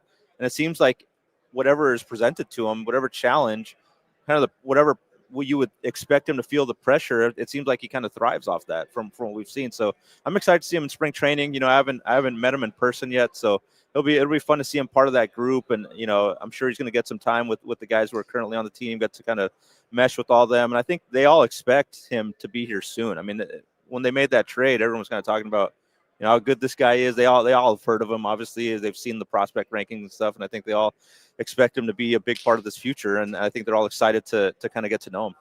When you start thinking about the pitching going forward and you look at all these young guys, I mean, you forget about Arnold, who's just, out of Florida State, who was the first round pick. Obviously, Luis Morales showed us that he can be really special. Jacob Lopez, at times was dominant. Yeah. And it was a lot of fun to watch. Jack Perkins. I mean, you've got a stable of guys. Basso's now going to be supposedly healthy. Medina's coming back from Tommy John. Waldachuk's coming back from Tommy John.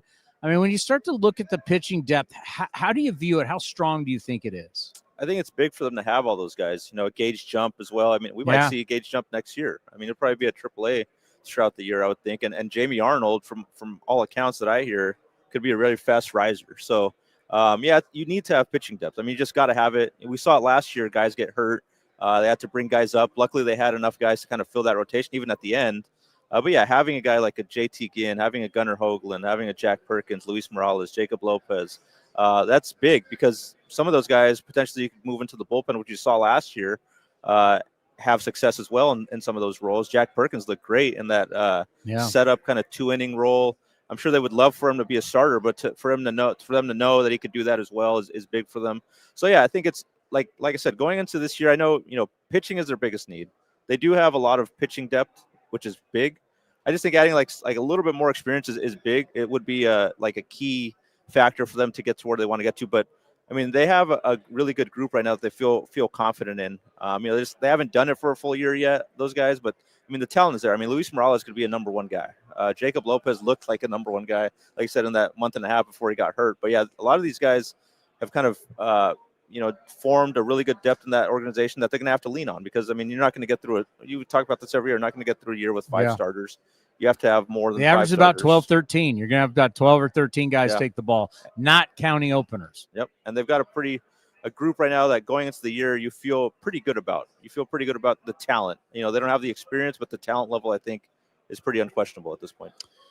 If you're going to add somebody to me, it's like I'm not even the only thing that I would look at is give me somebody, give me innings. Exactly. That's I mean, what the A's need is what every team needs is you need somebody that can give you innings because that when you go back and you look at what happened when they lost 20-21, very early, the bullpen was successful. Yeah. They started riding the bullpen.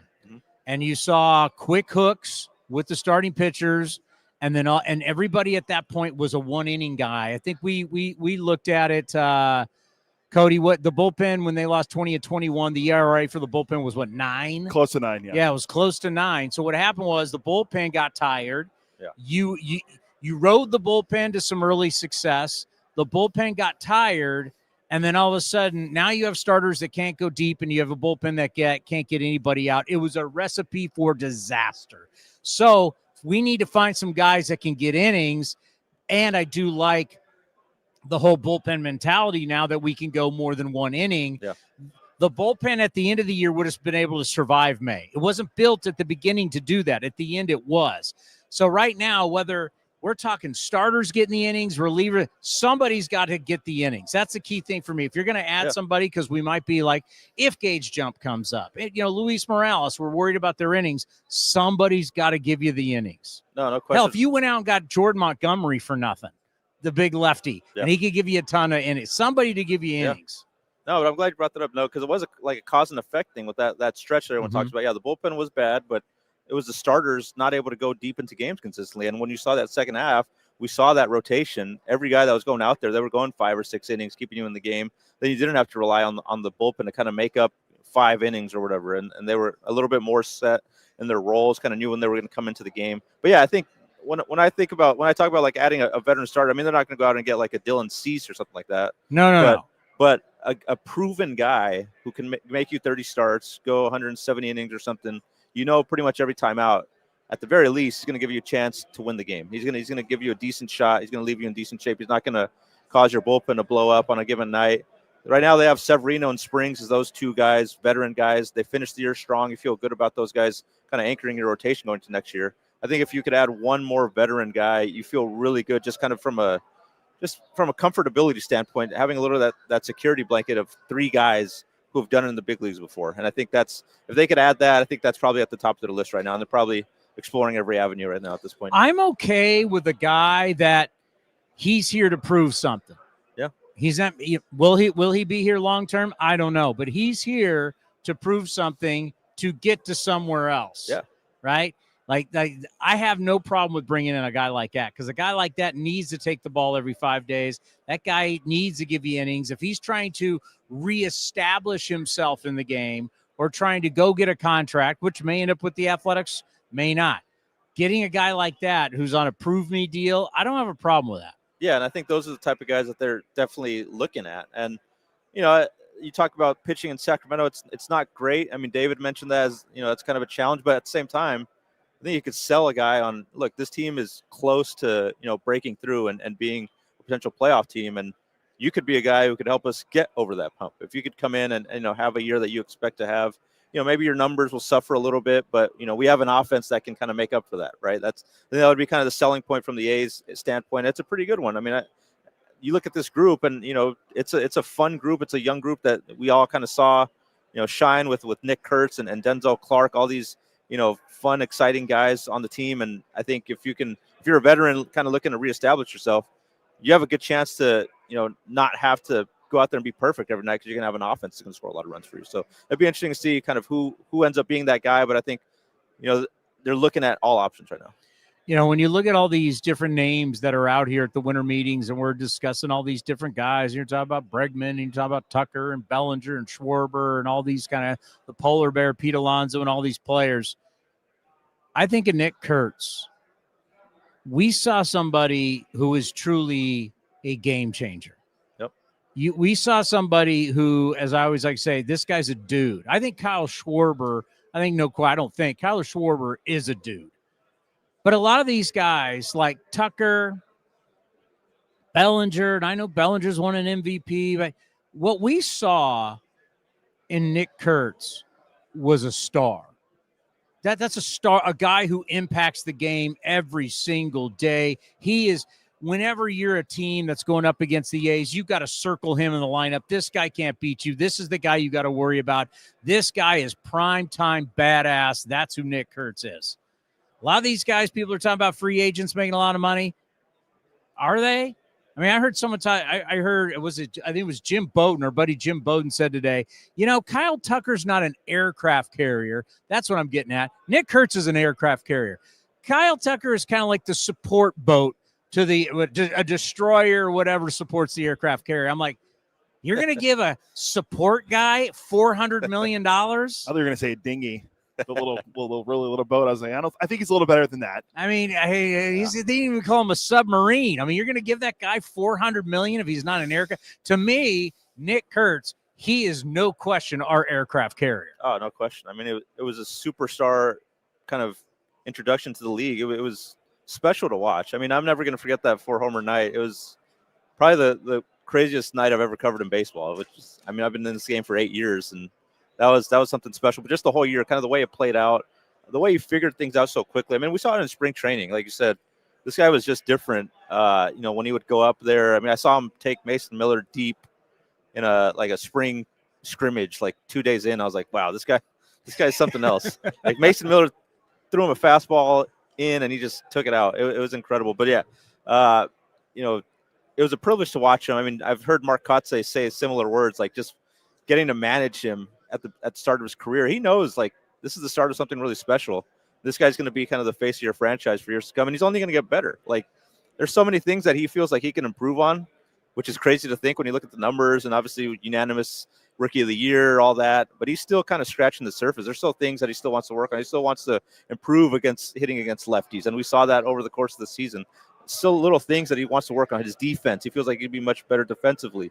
He's pretty good defensively, right? Yeah, and then coming out of college, that was kind of one of his strong suits as well. Yeah, he had a couple of things throughout the season that he would like to improve on, but for what he did in his first, not even his first full season, right? I mean, he's still going to have, next year will be his first full major league season, and what he did in one, this sample size was just remarkable. And to have that guy going forward, you kind of know who's going to be the face of your franchise for how many years. And I think, locking them up to a long-term deal is probably at the top of the list as well.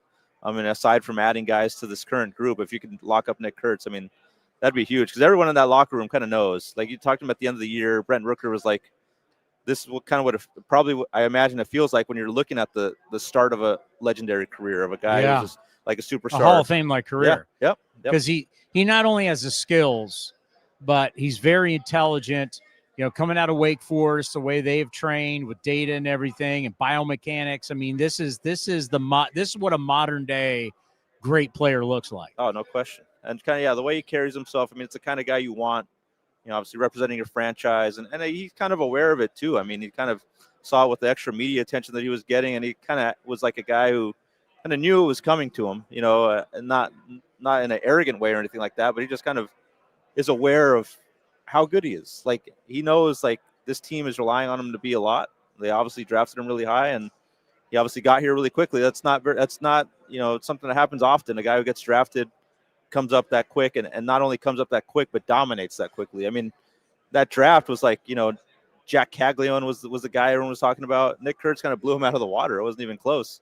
He's probably going to be the best guy from that draft, and that the fact that the A's were able to land him, we got the draft lottery coming up. It shows that if you don't get the number 1 pick, it's not the end of the world. You can end up with a Nick Kurtz and a Jacob Wilson as your duo for the next, however many years as the kind of the stars of your franchise. All right. Good luck the rest of the meetings. If anything happens, make sure you report back. I got you, Towny. The great Martín Gallegos, MLB.com. Coming up next from the Red Sox, Lou Merloni. Red Sox are one of the hot names, one of the hot teams doing a lot of business down here at the meetings. What are they doing? We'll talk about the AL East. We'll talk about everything with Lou. Hell, we might even get a Tom Brady from his old talk show days. Lou Merloni next right here on A's Cast Live. When it comes to knocking it out of the park, nobody beats Folsom Lake Ford. Folsom Lake Ford is a 7-time Triple Crown Award winner, Ford Motor Company's highest honor, for being the best in customer satisfaction in sales, service, and finance. Step up to the plate for our biggest selection of new Ford models, including the legendary F-150, on sale now. Shop Folsom Lake Ford, your truck headquarters in the Folsom Auto Mall. FolsomLakeFord.com. That ball is out of here.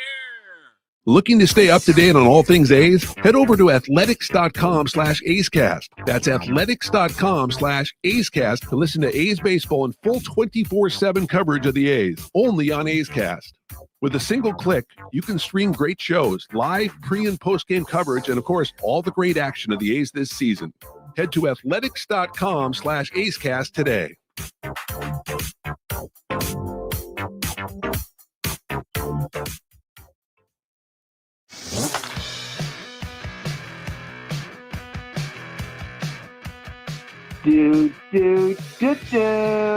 Paging Dr. Emo. Pitching coach Scott Emerson joined Chris Townsend on A's Cast Live to break down the emergence of the A's bullpen and the strategy behind its second half success. Well, you can't forget our skipper, Mark Kotz. Each and every day before the game, we sit in Kotz's office and we go over the game plan and trying to put our pitchers in the best situations for them to pitch in each and every game. I think, as far as the closer role goes, if you're looking at data in today's game and you're looking at what some of the best teams roll out there, they might be throwing their best reliever in the 7th inning per that run. We call it a 3-batter run. So, of course you would like to have a closer who's a dominant closer. If you get a guy like Mason Miller at the back end of the bullpen or somebody like that that has a proven track record as a closer, that's a different story. When you have guys that we got right now that haven't had that proven track record, but they're succeeding at the back end. Michael Kelly has saved recently. Hogan Harris has saved recently. Ferguson's had some saves recently. Will Sterner get some more saves in the opportunities next year? I think what we've at least done is build a foundation of guys that we trust.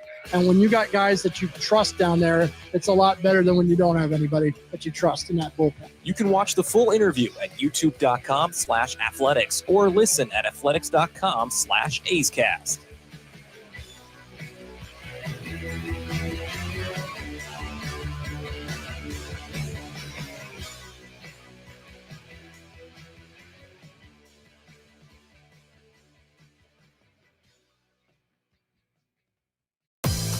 The time is now. Grab your sunglasses, A's gear, and get ready for some fun in the sun. Spring training is back as the Athletics get ready for the 2026 season. Now's the time to make plans to catch us in Mesa, Arizona, starting on February 22nd, and enjoy the sunshine of your family and friends. Grab your tickets early for the best seats at the lowest prices as your green and gold take on the Dodgers, Giants, Cubs, Padres, and more at Ho-Ho-Cam Stadium. Don't wait. Get your tickets at athletics.com/spring. That's athletics.com/spring. Streaming from the winter meetings, A's Cast Live continues with Chris Townsend.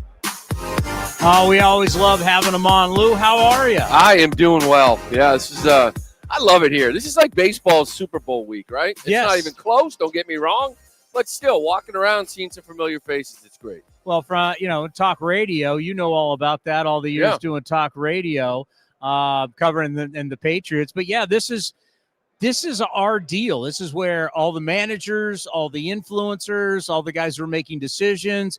It's essentially our convention. Yeah. Every industry has a convention. It's our convention. One time a year, we all get together. Yeah, it's nice. It's and for me too, it's like I almost feel like everybody that I played with is in a front office somewhere. Yeah, right? your generation. or managing somewhere, or here in the building. So it's always great getting together and seeing some of those guys. So when you were playing, did you ever even think about this? No, never.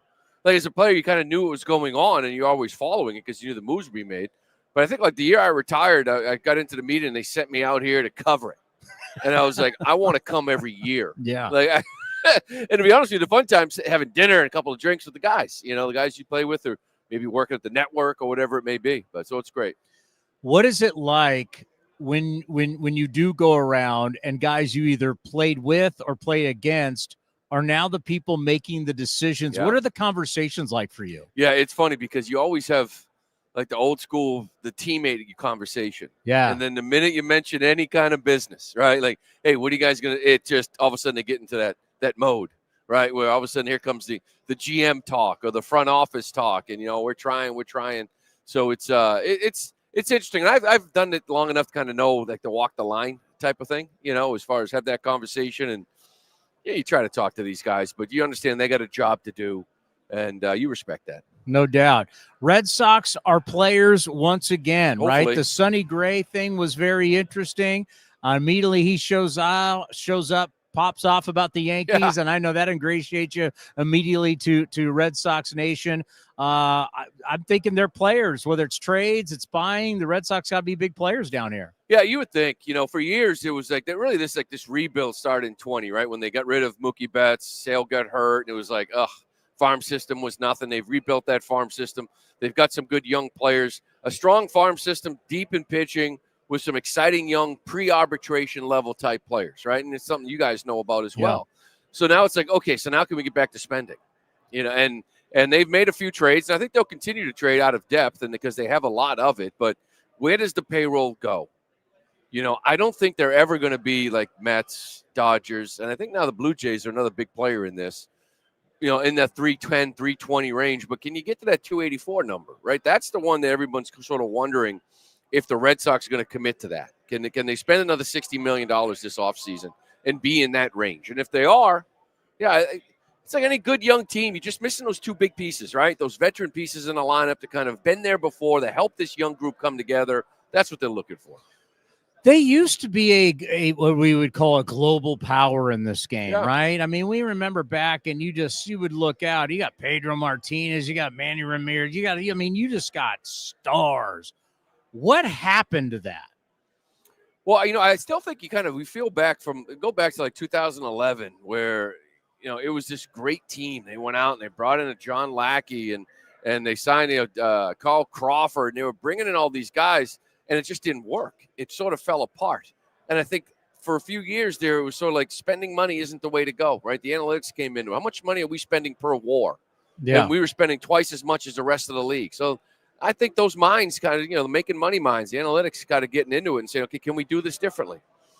We always need a farm system. As big of a market that we are, we still need guys coming through the system and on rookie deals and pre-arbitration and then spend. How many $30 million players can you have? So, I just think all that has kind of played into it.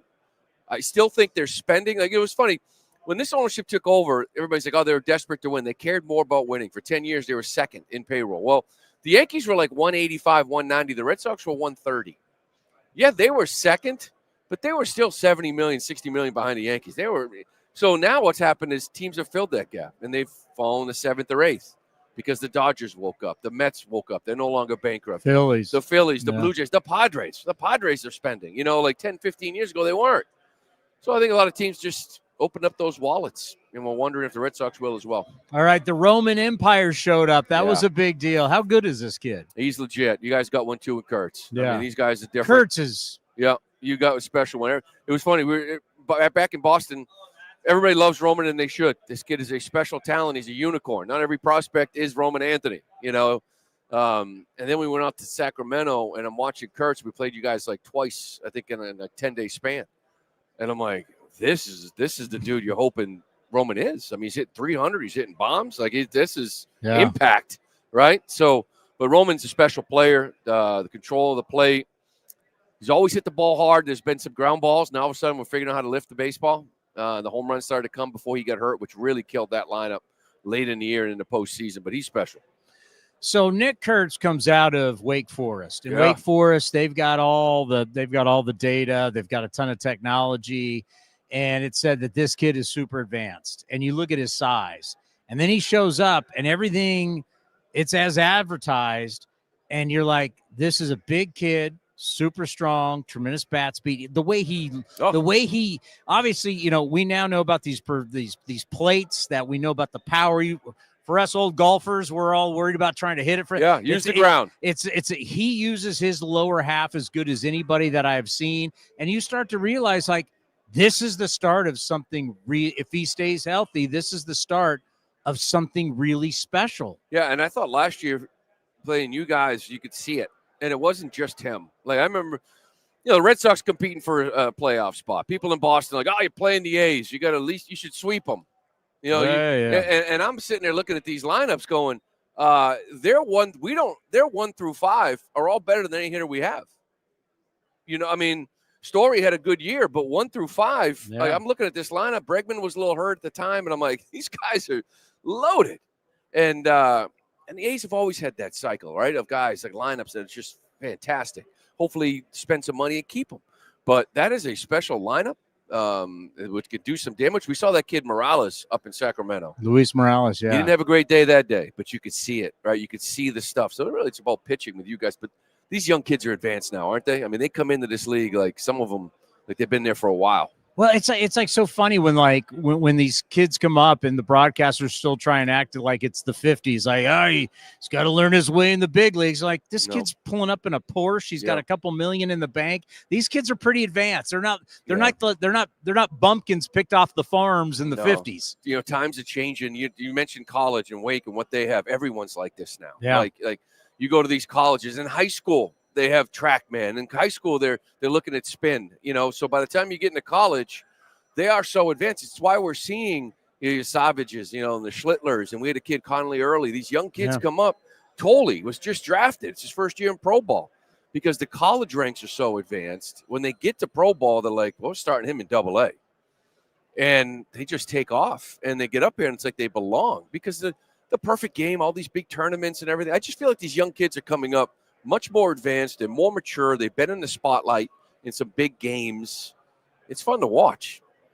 Bregman. Yeah. No one saw Bregman more than us. I think he still has the most home runs against the A's than any other team. Special player, special guy. Yep. But he's 32. Tigers went after him last year, didn't get it. Looks like they're doing it again. Yeah. I'm sure the Red Sox would like to have him. What would you do with Bregman? Well, my thing with the Tigers is, they did offer him 6 and 171 last year, and he didn't take it. And now there's talks of maybe they're trading Skubal. I don't know if I'd want to be part of that. I've already turned it down once. Are you going to trade Skubal? Why am I going there, right? Yeah. So I don't know if that's in play. We'll see. I love Alex Bregman. Like, I was blown away at the impact this guy had. I knew he was a professional. I knew he was a gamer. He was a baseball guy. But after spending time with him about 8 months, spring training, and I was blown away. Like, it's baseball all day, every day. He's another coach on the field. You're not paying $30 million for a coach. You're paying for production, which he still gives you on the field. Now, the issue, age, right? 32, the quad again for the second time in 4 years. So, got to keep him on the field. He brings a good defense. I personally feel like there's guys in that Red Sox front office that almost wouldn't mind an 8-year deal from somewhere and just sort of let him go. I think it's mixed. I think there's guys that want him in Boston. I think there's some guys that don't want him. But that's why I think it's happened so late last year. There was a split in the front office. So whether it's we think we want to be more in play with a younger guy like Bo Bichette, but that's going to be an 8-year deal, right? Like, that's going to be a pricey. big dog. I don't know. I love him. Team needs to get better defensively. They need to make more contact. You got an elite defensive player who makes contact. He makes too much sense for me to bring him. I'd bring him back. Yeah, he's a winner. Man, is he ever? He really is. I mean, and that's, how often can you say that in this game? He is a winner. Opening day, Crochet throws to Connor Wong, and Crochet was okay. He won opening day, but he gave some up, whatever. The next day, he's in the video room with Connor Wong and Garrett Crochet going over pitch selection and wondering why we did this, why we did that. So, he has meetings with catchers. He has meetings with pitchers.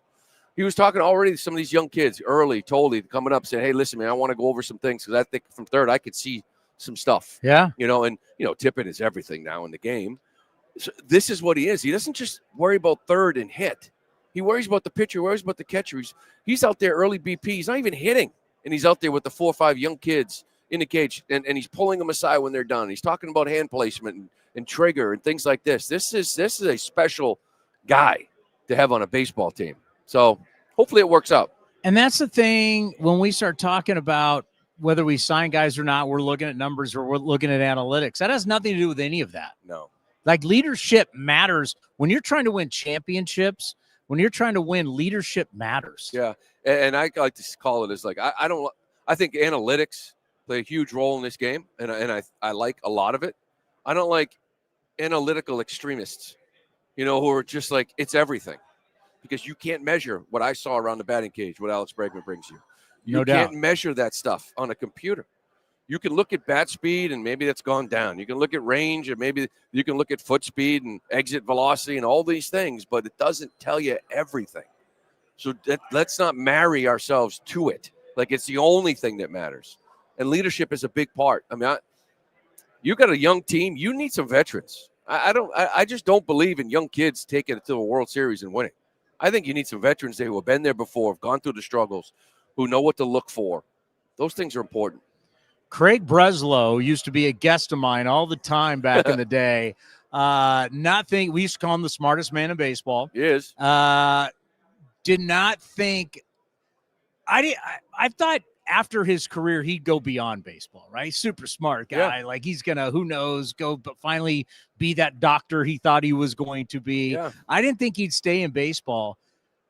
I could see, though, how it would be interesting to deal with him if you're not on his level, if you're going to sit in that room. Like, how are the relationships with my old man, Craig Breslow? Well, I do think it's like he still hasn't hired a GM. It's been 3 years. He's been here. And maybe Paul Taboni might have been that guy if he didn't go to Washington. I think he has a small inner circle. I think he has guys that he trusts. I think he has his beliefs. I think he's totally revamped the pitching department, which has been fantastic. We went from a team that's never developed a pitcher forever, to now all of a sudden having 6, 7, 8 guys in the minor leagues that have big league arms ready to go. So he's been fantastic in that regard. And the former player in him, I think, gets a little bit of fire. So I think he's still learning on the job as well. I think last offseason he had fantastic offseason. You're bringing in Bregman, Chapman, and Crochet. You traded for Carlos Narvaez. The trade deadline is a different animal. I think he was a little disappointed in the trade deadline, dealing with it all, dealing with other GMs. And like you said, is he speaking on the same plane?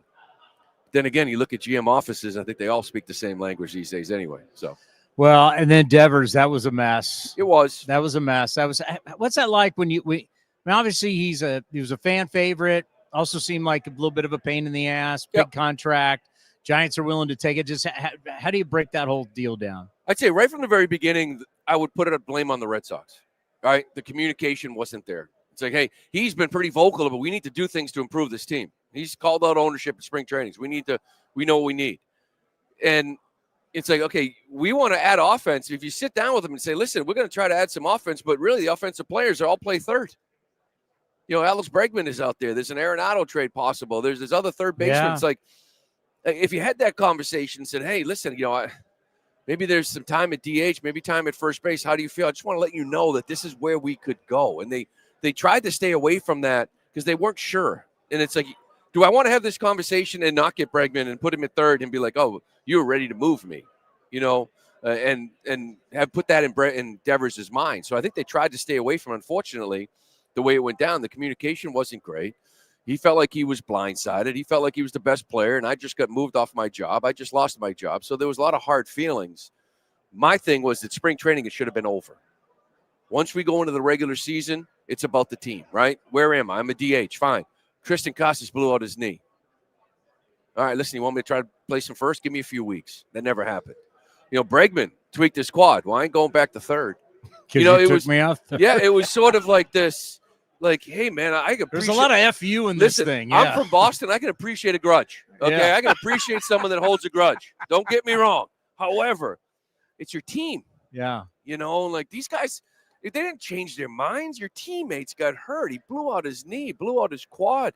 And I felt like the ownership got involved. He still didn't want to play ball. And it just was like, hey, 8 more years, $30 million for a DH. Can we spend that money differently? Can we get in on Alonso? Can we look at, both Bichette? Like, let's see where this thing goes, Schwarber. So, but a lot of people are holding them accountable to, let's see if you spend it. You just saved $30 million a year for the next 8 years. Now it's up to you to spend that money. Well, I mean, if you can land Sonny Gray and then you bring Schwarber back, yeah, I'd take Schwarber I think he ages well. Yes. Now listen, I love Kyle, and obviously it's there's no flexibility, right? He's a DH, but when you hit with the power, you're willing to accept it. Is he still a 50 home run guy out of Philly? Is he a 35 guy at Fenway Park? Right? He's got enough power to hit the ball out of the ballpark. Doesn't matter where it is. Right? But how many were the 380s that are getting caught at the track? But that are home runs in Philly. So I love him. I think he's a great clubhouse guy. Gets on base, tough at bat, which is what you want. That would be really nice. Would you go Alonso instead? Alonso with the green monster? I think I would because of the right-handed power. And he plays every day. Yeah, he plays every day. If I had my choice between the two of them, it would be Alonso because of the right-handed power at Fenway Park. I know that's true. Like, I know that power is going to stay there. He can play first. We know he's not great defensively. He's probably eventually a DH, but at least he can play first for you a little bit. So I'd probably put Polar Bear ahead of him. As a player, how tough is that? It's like he's a talent, but can't ever really find someone to love him. Yeah. Yeah. Especially with the numbers he puts up. It's for him, I would sit there and be like, why aren't you racing to bring me back if you're the Mets? Most home runs in franchise history. Yeah, last year it's like why am we getting to February and it's a 1-year deal? Why don't you want me back? You put him and Soto together back to back for the next 5 or 6 years in New York.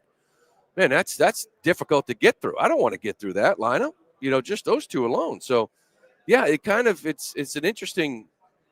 I don't know. I mean, you have to ask the Mets, and hopefully the Red Sox can bring them in for 4 years, 5 years, whatever it is. Well, Red I Sox want them all. Red Sox it's one of the Reds.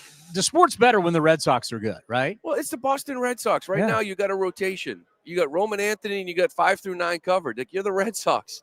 You need Manny. You need Mo Vaughn. You need Nomar. You need David Ortiz, right? Like Pedroia, Euclid. Like, you need some boppers. Imagine the Yankees if they didn't have any home run power. It's not the Bronx Bombers anymore. It's kind of so you like to see them add a couple big ones. And next thing you know, the Patriots are back, huh? How about that? The over-under was like 6 wins. How shocked are you? Now, listen, because your days doing talk radio. How much talk radio do you do? 15 years. 15 years. You were all through the Brady Belichick era. And they were so good that we were like, listen, I know they won 36-14, but come playoff time, I'm telling you, they have to shore up this run defense. And we were making things up. Yeah. They were that good, right? But the Patriots now, the schedule helps. Don't get me wrong. Like, every week we're praising them for beating the Browns, but they're still a 2-8 team with a great defense, or another crappy team like the Giants. But they're playing well. Like, give them credit. They're playing good football, and Drake May is fantastic. It's not easy to find a quarterback. It's a quick turnaround from going from the greatness. Yeah. It's still a thing that everybody's always going to look at, Brady winning 7 Super Bowls, Belichick with his 6, and then you throw the 2 with the Giants. But the fact that Tom Brady in his career played in 14 title games. Yeah. That's the game, obviously, to get the Super Bowl, AFC or NFC champion. 14 title games. 14 times he played to go to the Super Bowl. Yeah, and that's people always try to compare to Brady, and it's like the greatness of Brady is that he had 2 Hall of Fame careers. He had the first run, and then there was, they were good. They just didn't win a Super Bowl. They had that perfect year. They didn't win it. And then they had the second run. It's like Pat Mahomes is a great quarterback, and maybe see what the Chiefs do the next 2 or 3 years. But then I need to have another run of 10 years after all that. Like that.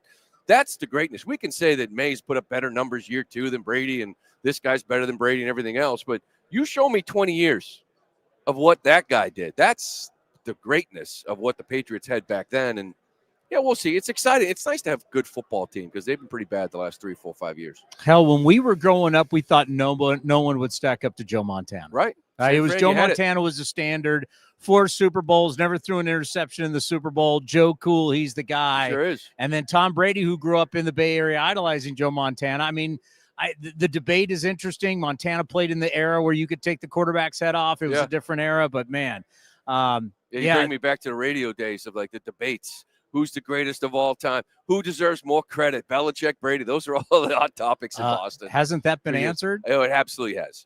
It absolutely has. How many people actually at that time were thinking it was Belichick? Well, I would say this. Like, think about it rationally, which we don't do on radio. Yeah. The early years, I think it's more about coaching. You know what I mean? Like bringing in a guy like Vrabel, helping Drake May and Josh McDaniels and Belichick coaching and teaching them how to play in this game and what to look for and everything else. At some point, it's about the talent. It's about the talent then taking off afterwards. But those early years, I think the coaching really plays into it. To teach a guy how to play in this league.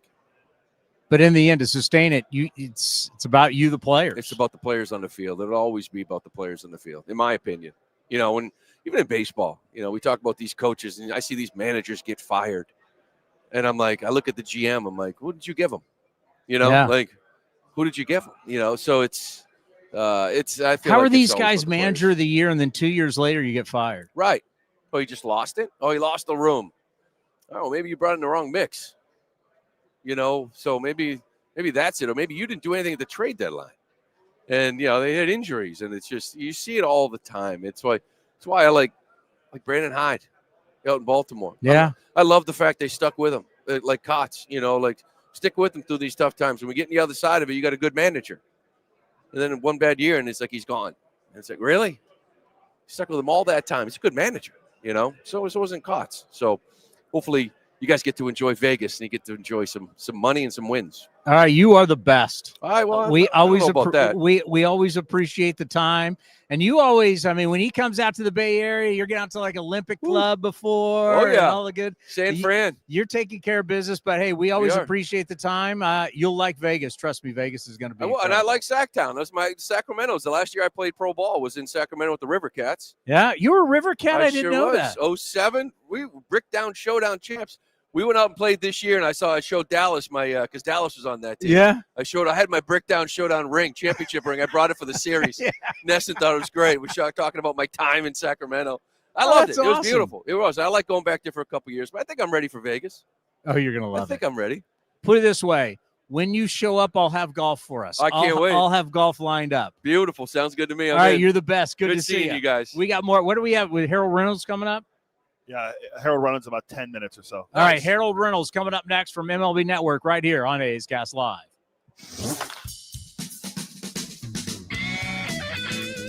Shea Langoliers joined Chris Townsend on A's Cast Live in West Sacramento to talk about stepping up and becoming a leader for the A's. Maybe towards the end of last year, the end of 2024.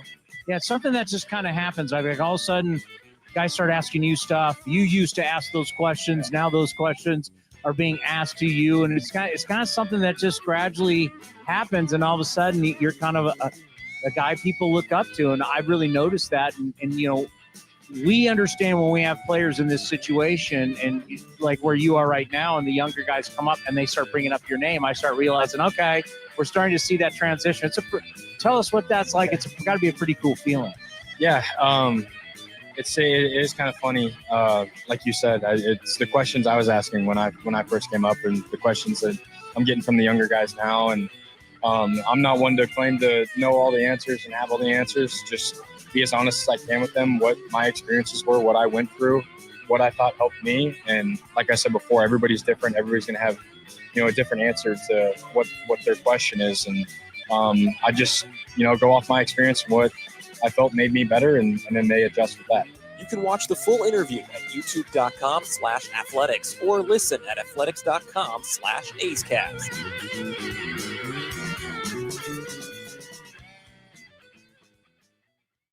Here's the pitch, and it's a hit. Folsom Lake Ford has stepped up again, winning the Triple Crown Award, Ford Motor Company's highest honor. Now 7 years in a row, Folsom Lake Ford is a top sales leader in the U.S., along with being top in customer satisfaction in sales, service, and finance. Now that's a home run.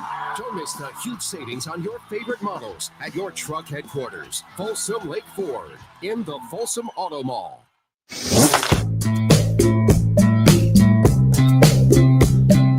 A's first base coach Bobby Crosby joined Towny on A's Cast Live to reflect on winning the American League Rookie of the Year award back in 2004. Yeah, when I first won it, I thought it was really cool, but I was in the midst of playing, and I still had, a bunch of my career left to go.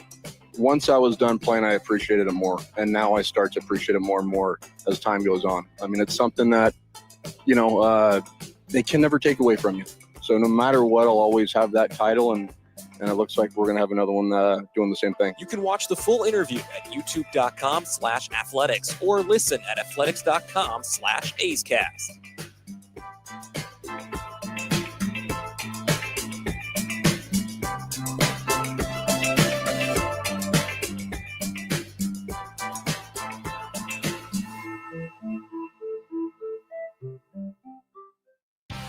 The A's YouTube page is your go-to destination for A's video content.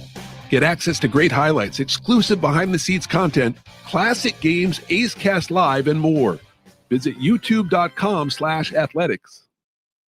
The time is now. Grab your sunglasses, A's gear, and get ready for some fun in the sun. Spring training is back as the Athletics get ready for the 2026 season. Now's the time to make plans to catch us in Mesa, Arizona, starting on February 22nd, and enjoy the sunshine of your family and friends. Grab your tickets early for the best seats at the lowest prices as your green and gold take on the Dodgers, Giants, Cubs, Padres, and more at Ho-Ho-Cam Stadium. Don't wait. Get your tickets at athletics.com/spring. That's athletics.com/spring. A's 2025 first-round pick Jamie Arnold talked about the feeling of getting drafted during his sit-down of Towny on A's Cast Live. Yeah, that's kind of when it all set in for me because obviously leading up to the draft, you don't know where you're going to go. So, once I got the call and I knew I was going to be an A, it kind of all set in for me and it felt real. And, thinking about this team, it's such a young team and, we're moving to Vegas. So I was super excited and, I'm super happy to be here. You can watch the full interview at youtube.com/athletics or listen at athletics.com/A'sCast.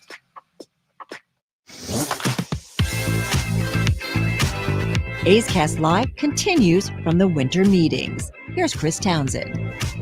Ryan Ripken just stopped by, the son of Cal Ripken, who I guess it must be the Orioles are next to us. Is that correct?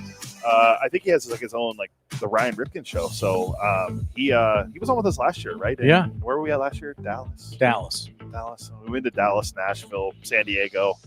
Am I missing anywhere? Now Orlando. We've been to multiple cities. We're a global brand, as you know. Well, it was San Diego, then COVID. Canceled the meetings, where were they? I think they were supposed to be here in Orlando that year. And then they weren't sure about the next year's meeting, so they just did it in San Diego again. And then we went Nashville, Dallas to here. Yeah, and then I don't know where next year's at. At some point it's going to be in Vegas. The GM meetings were just in Vegas, but at some point we're going to have these meetings in Vegas, which will just be incredible. I was told from a source inside the building, I will not reveal who, that San Francisco apparently is one of the places they look at too, which would be a home game for us. That'd be an easy home game for us. Sleeping in your own bed. That'll be fantastic. We do got the Super Bowl coming up soon. Do you think we can sneak into Radio Row? No. They're pretty strict about who gets on Radio Row. They don't want I've done that many years. You don't want to go. We would go to the Super Bowl. I don't think. Hey, A's Cast, we want to talk about some football. I don't think they're going to do that. Hey, we want to talk about the A's. I can sneak us into a lot of places. I don't think I can get. I don't think the NFL. The NFL won't be buying my act. I can sneak us into a Sharks game, but I don't think I can get us on the radio. I've gotten us into a lot of different things. I just don't think we're going to be able to do Radio Row. You never know. It's been a while. I mean, geez. Our show gets more views than a bunch of these small talk show people they put on there. Yeah, I mean, why not? I mean, We'll be probably in spring training mode anyway when Super Bowl rolls around. You know, the one thing that I love about our flexibility here about what we do is, and just going over real quick and seeing our guys over at Sirius XM, it's just sitting there waiting to talk about the same guys who may not sign, right? They may not sign. We may not have a signing coming up here. Yeah. I mean, well, but they're stuck on that and they can't go anywhere. Well, they have to be like, we can bring on Lou Merloni and we can sit here and shoot the breeze about anything. And he's fascinating to talk to. Former player, now broadcaster with the Red Sox, and get into a lot of different things.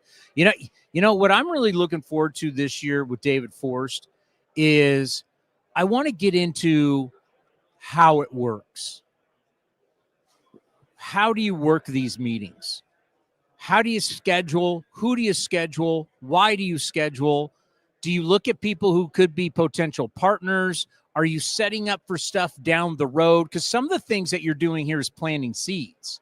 So you start to look at, okay, this is what we could be potentially interested in. Give me a team. The Rays. Let's say Kansas City. Okay, yeah. There's a lot of news about them right if now. you meet with the Kansas City Royals, you can kind of start lining up things.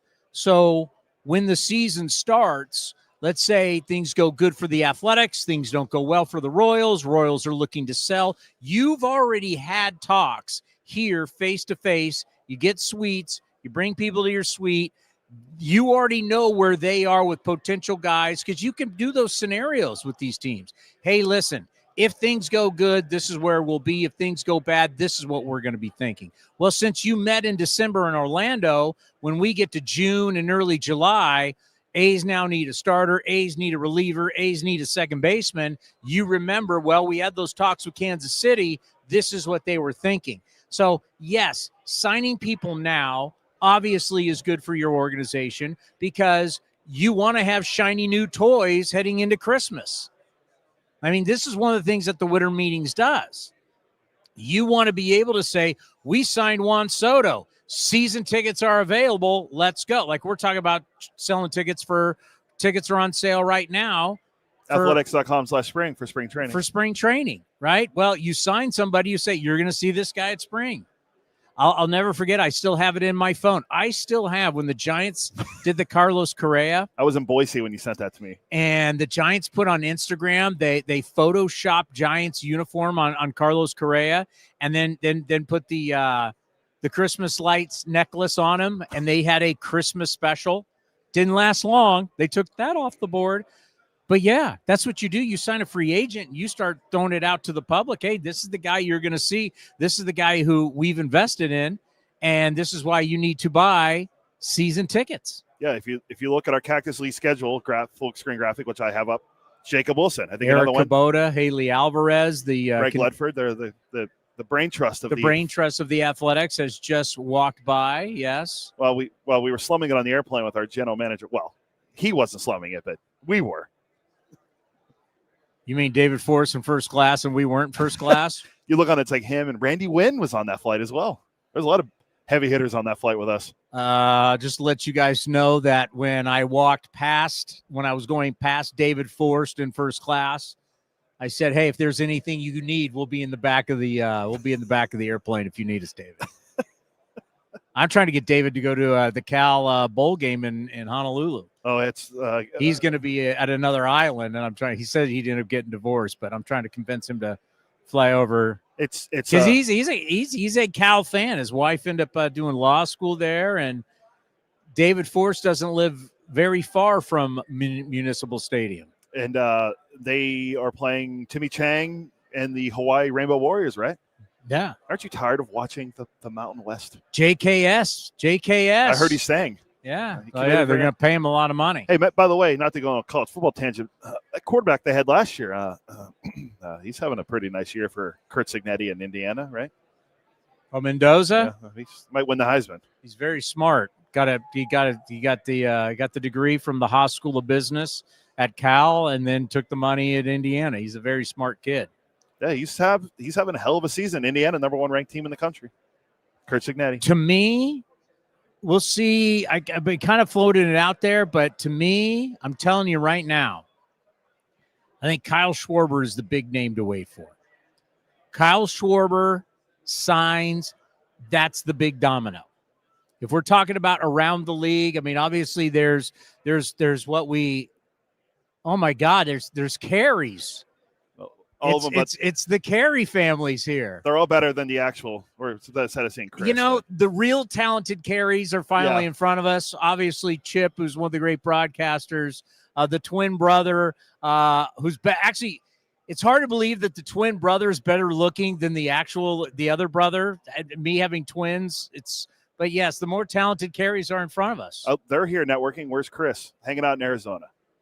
Why is he partying in Arizona and the family's here in Orlando? I only know that because we're friends on Instagram, and he posts something from Arizona. How are you guys? You guys are good?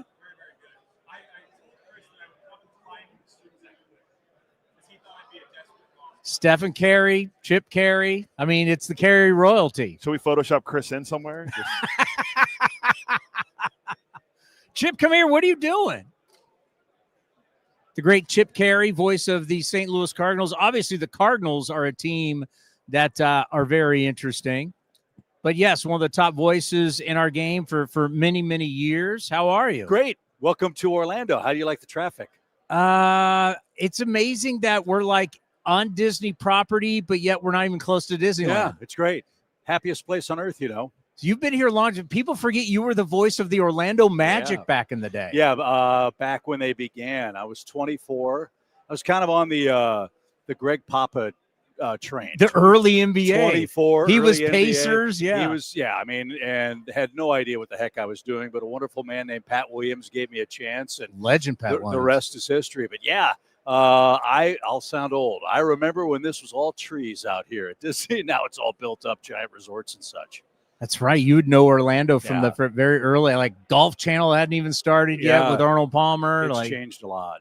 It's a big city now. It used to be a very comfortable, homey, easy to get around place. That's not the way it is anymore. Yeah, it's hard for people to believe, but we're at a Disney resort, yet we're on Disney property, and we're not even close to the main gate. Yeah, it was said there's still so much from this is what I remember when I lived here.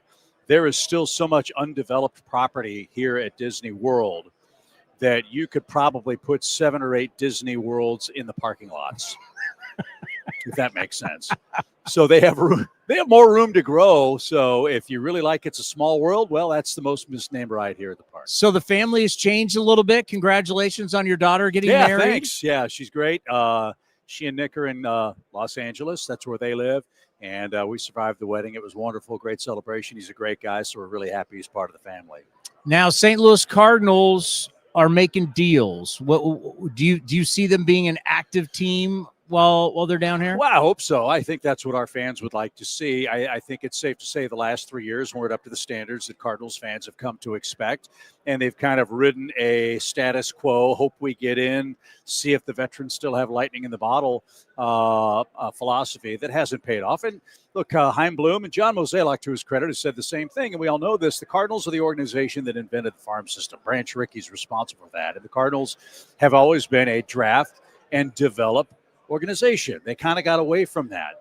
And I think they have done a lot of investment below the waterline to draft and develop guys that can be cornerstones for the franchise. Because, look, they're not going to play in the Shohei Ohtani waters. They're not going to sign $600 million pitching free agents. They have to get those guys to the major leagues themselves. And that's going to take some time. And the guys that they have that are very good major league players now, by the time the Cardinals are real serious playoff contenders, or maybe even World Series contenders, those guys are kind of long in the tooth, I think. So it makes sense from I don't want to use the word rebuild, but that's really what it is. It makes sense economically. It makes sense baseball-wise to capitalize, in my opinion, on the value of these guys now. Stock your farm system, as the A's have done, and we know they've done it very well, and give yourselves a wide cast of characters to choose from as you move your path forward. We appreciate the time. My pleasure. Enjoy the meetings, Thanks, man. and we'll take care of your kid. Thank you. I appreciate it. Place in Vegas looking great. It's looking awesome. Good. Can't wait. The great Chip Caray right Cheers, here guys. on A's Enjoy Cast Orlando. Live. All right. Always great to have him on. And then Harold Reynolds is joining us. Yeah. Is that pretty? How about that? A little impromptu. Chip Caray stop. But see, that's one of the great things about, doing what we do is the amount of people that can stop by at any time. Brett Phillips was here earlier. The great Harold Reynolds is here. HR, is always great to have you. It's been an honor all these years to have you on the program and all the different talk shows I've done from your ESPN days to basically you starting MLB Network. It's kind of crazy looking back all these years, how long you guys have been doing it. Crazy, right? I mean, it seems like yesterday. I think this is our 18th year now with MLB Network. I remember doing all the auditions. We had 100 auditions, and I did probably 50 to 70 of them. Seriously, sitting in with players, sitting in with broadcasters. And I remember Greg Amsinger's audition. He's the host. And he came in, he did his audition. And I remember talking to Tony Petitti and going, this guy's really talented, but he was so brash even then. It was like, who's he think he is? So cocky rascal. So, but it was good. He was really good. That stands out. Bill Ripken was great. Joel Sherman was really good. So I just think about back that. That's how long ago that was. Well, and I want people to know that, there are analysts who they play, they show up, they give you their opinion. And then there's analysts that live and breathe it every single day and love the game. And Amelia Schimmel, who worked with you for years now, works for us. She has talked about your dedication to the game, your hard work. She goes, he was always calling. Did you see that? Get highlight to this. I mean, baseball is not, we watched you all those years playing the A's. Obviously, you had a terrific career up the Pacific Northwest. But ever since your career, I mean, you love this. So baseball is just not something. It's just not a job. Baseball is in you. You love it. And people need to know that. Yeah, no, I definitely love it. I think the one thing for me, I was talking with Brent about this. Phillips, he's standing by over here. I just want to teach. You're teaching the game and being able to pass on to the next generation, whether they accept the knowledge or they don't. And also, I just feel like being in the position that I'm in as an analyst, anybody can read stats, but you got to tell them why. Why is this guy swinging and missing? Why is he on a hot streak? Because most people haven't sat in that seat or been in that batter's box to do that. I can read stats. Oh, his chase rate's up. Well, duh, he's swinging at bad pitches, but why is he doing that? So that's why I try to carry that over. And as the game continues to evolve with so many different metrics and different things like that, you just have to continue to grow and share it. So, yeah, I like it. Data is key. We know that it's key in every single business. But we just had Lou Merloni on, and he was talking about when you bring a guy in like Bregman into Boston, and like game one, he's working with crochet, he's working with catchers, he's like helping. It's like when you have that kind of leadership and what he's doing for the young kids around the batting cage, you have a veteran guy. That's all stuff that's on the inside that you can't put data. There's no numbers that you can put to that. You were that type of player. Talk about that, because there's some of those players out there who are available right now. You bring those guys in, they make you better beyond just looking at stats. Yeah, they really do. It's being able to, again, pass things on and learn that knowledge that you can't really express. I look back on my career, and I was 30 years old when I started figuring out, oh, wow, all the knowledge is not just how they're trying to get me out or what they're doing or certain pitch. I started learning all those things that guys had passed on to me.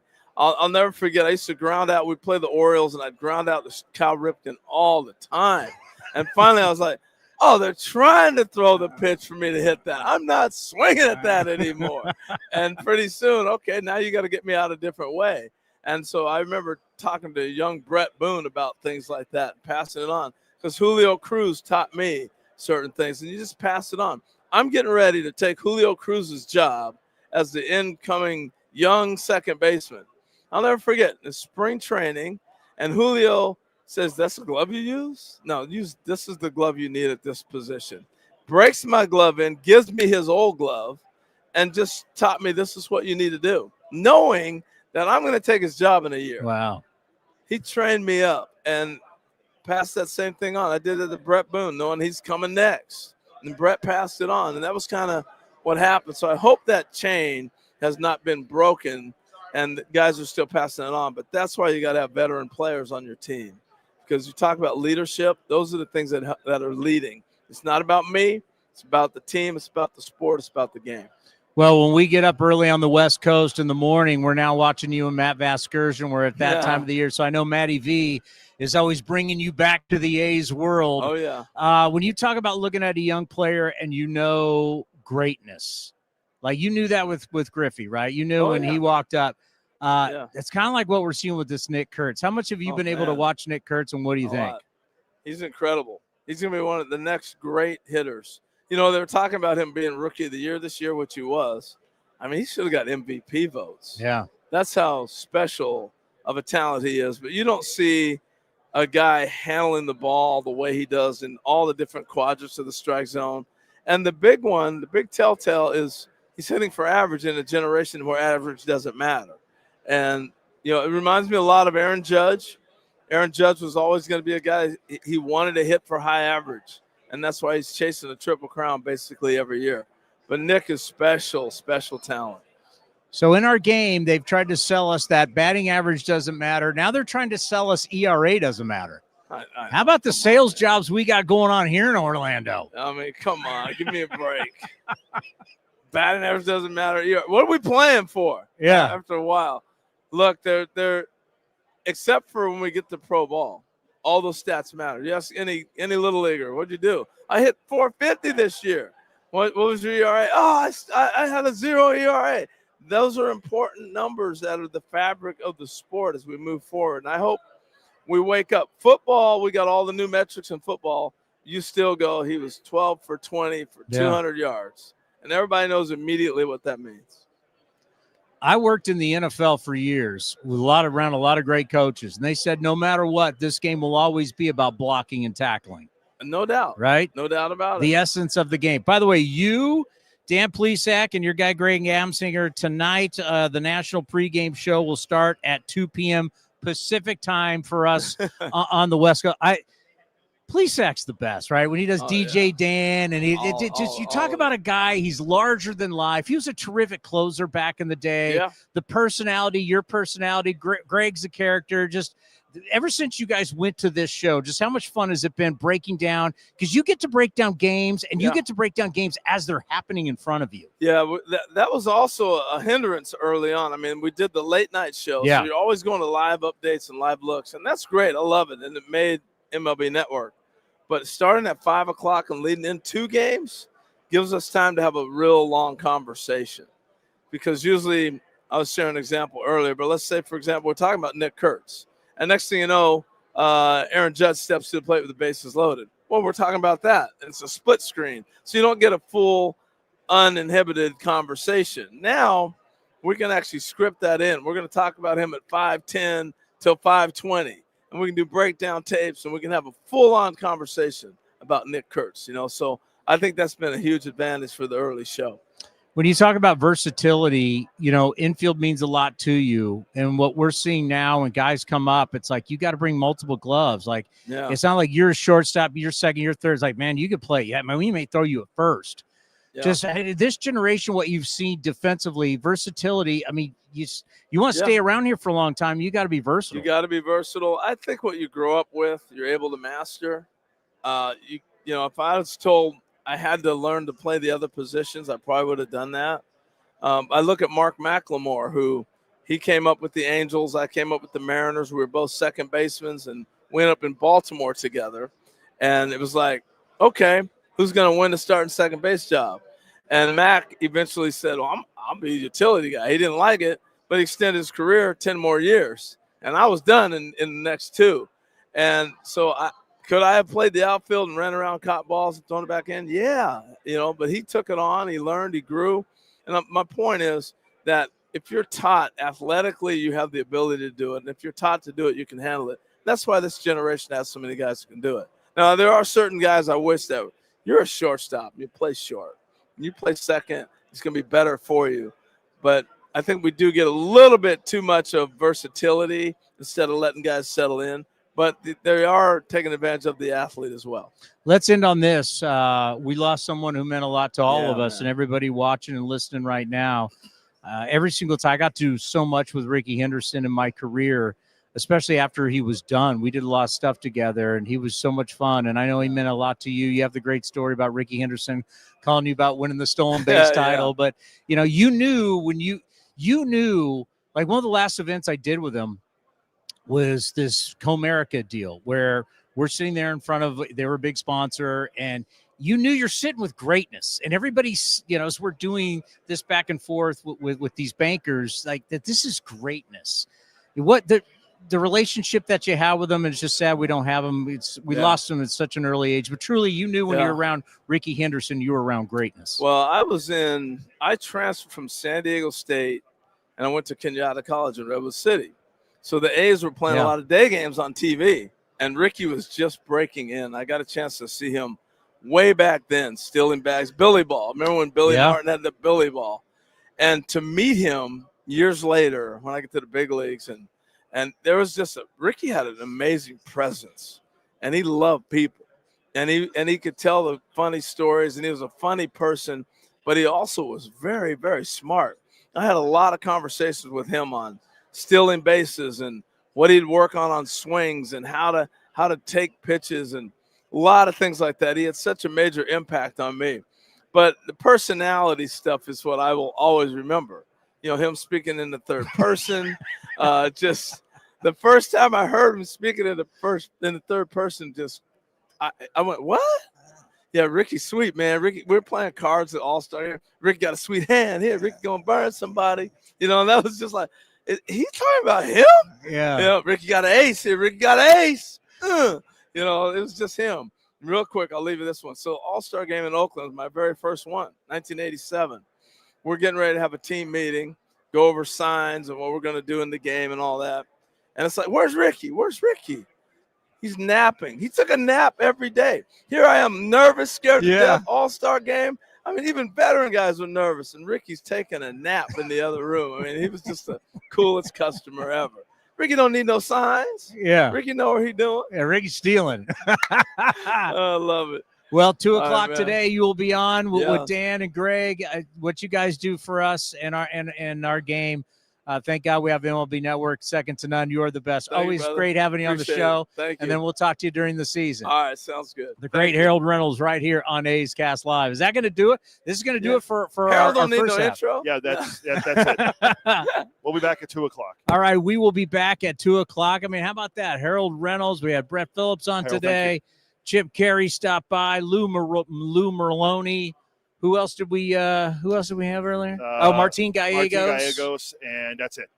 And what do we have going for the afternoon? So far, we're going to have Scott Emerson, our pitching coach. Yeah. Johnny Gomes. Oh, one of the great leaders in A's history, Johnny Gomes. Eno Saris. Who now says ERA doesn't matter anymore. Mike Petriello will be on with us over video. He's not here, but he's in the second half. Yeah, and then we're going to have Kurt Mike Suzuki. Petriello, I saw him on video. He's got a new dude. He's letting the hair grow long. Yeah. And then also let me switch the camera back real quick. And then we'll have Kurt Suzuki at 4:05, and then we're going to tape Stephen Vogt for tomorrow.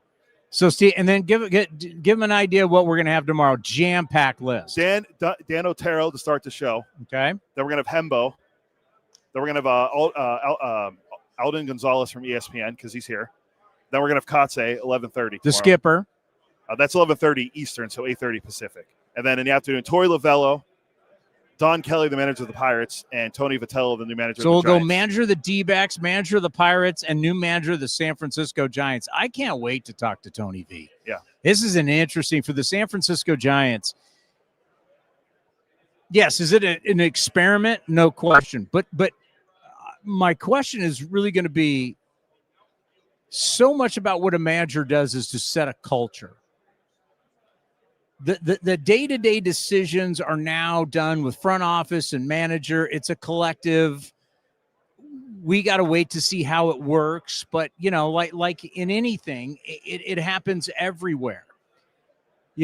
Baseball was really the first to talk about how the front office is making so many decisions that ruffle people's feathers.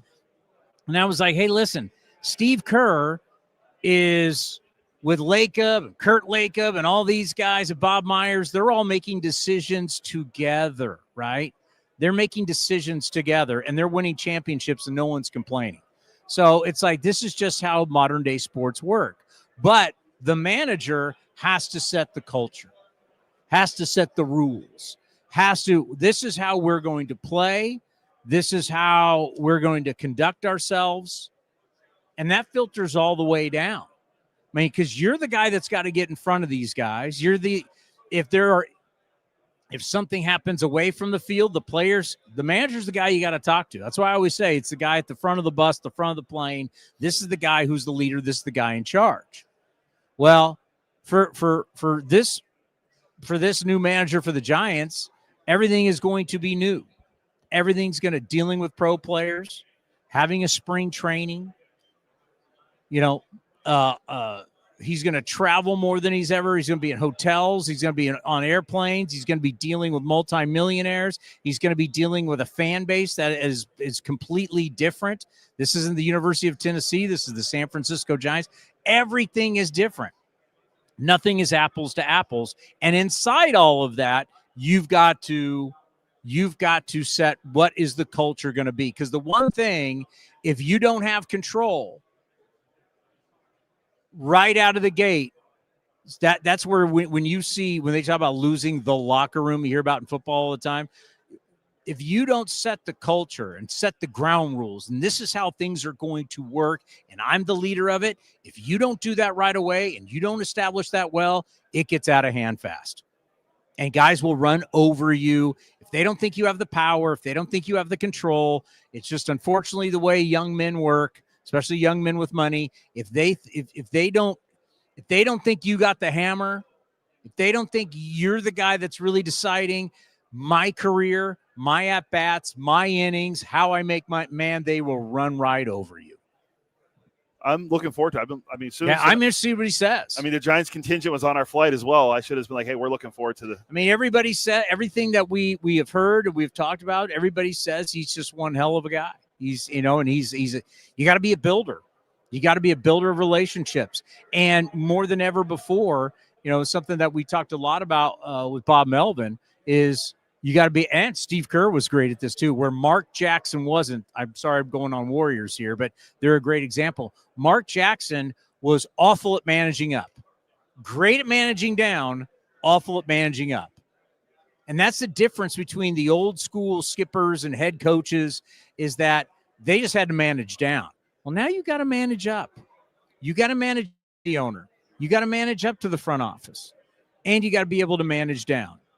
That's just the way professional sports work now, and we'll see. It's all interesting. All right, so we're gonna take a little break. Everybody, please come back. We got a jam-packed show.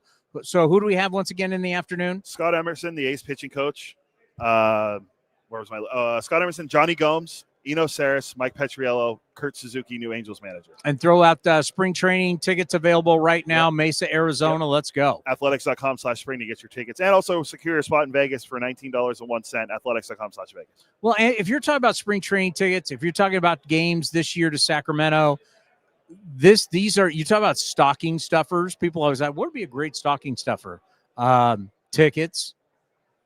You want to talk about a great surprise, whether it's season tickets, spring training tickets.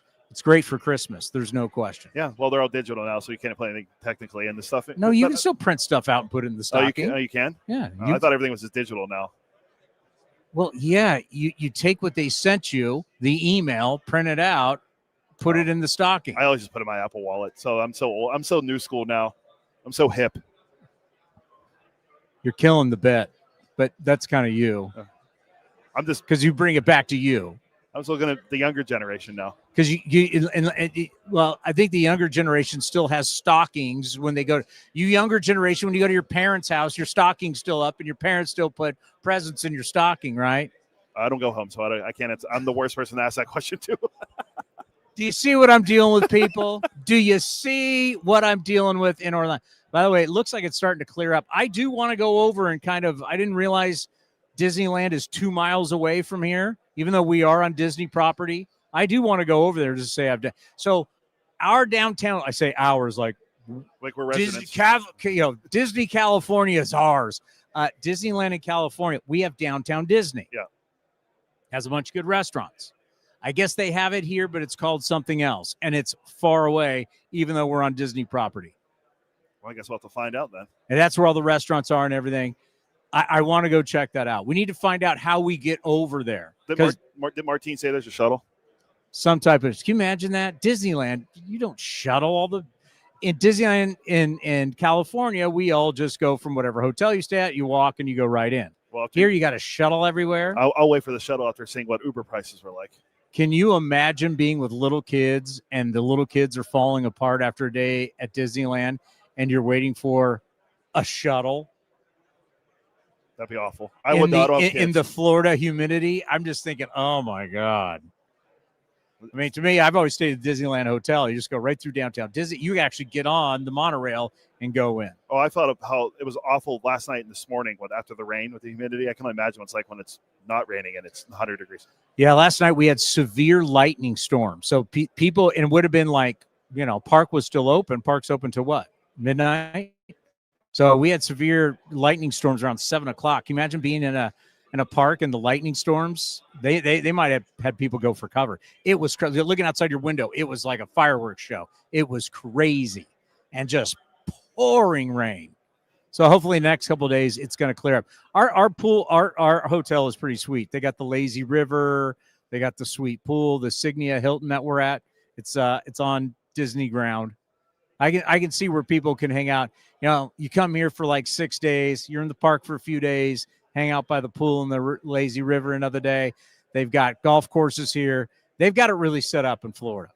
Yeah, I mean, I'm just from the stuff we've seen from the Uber rides and from the outside, it looks really cool. So hopefully we can check it out.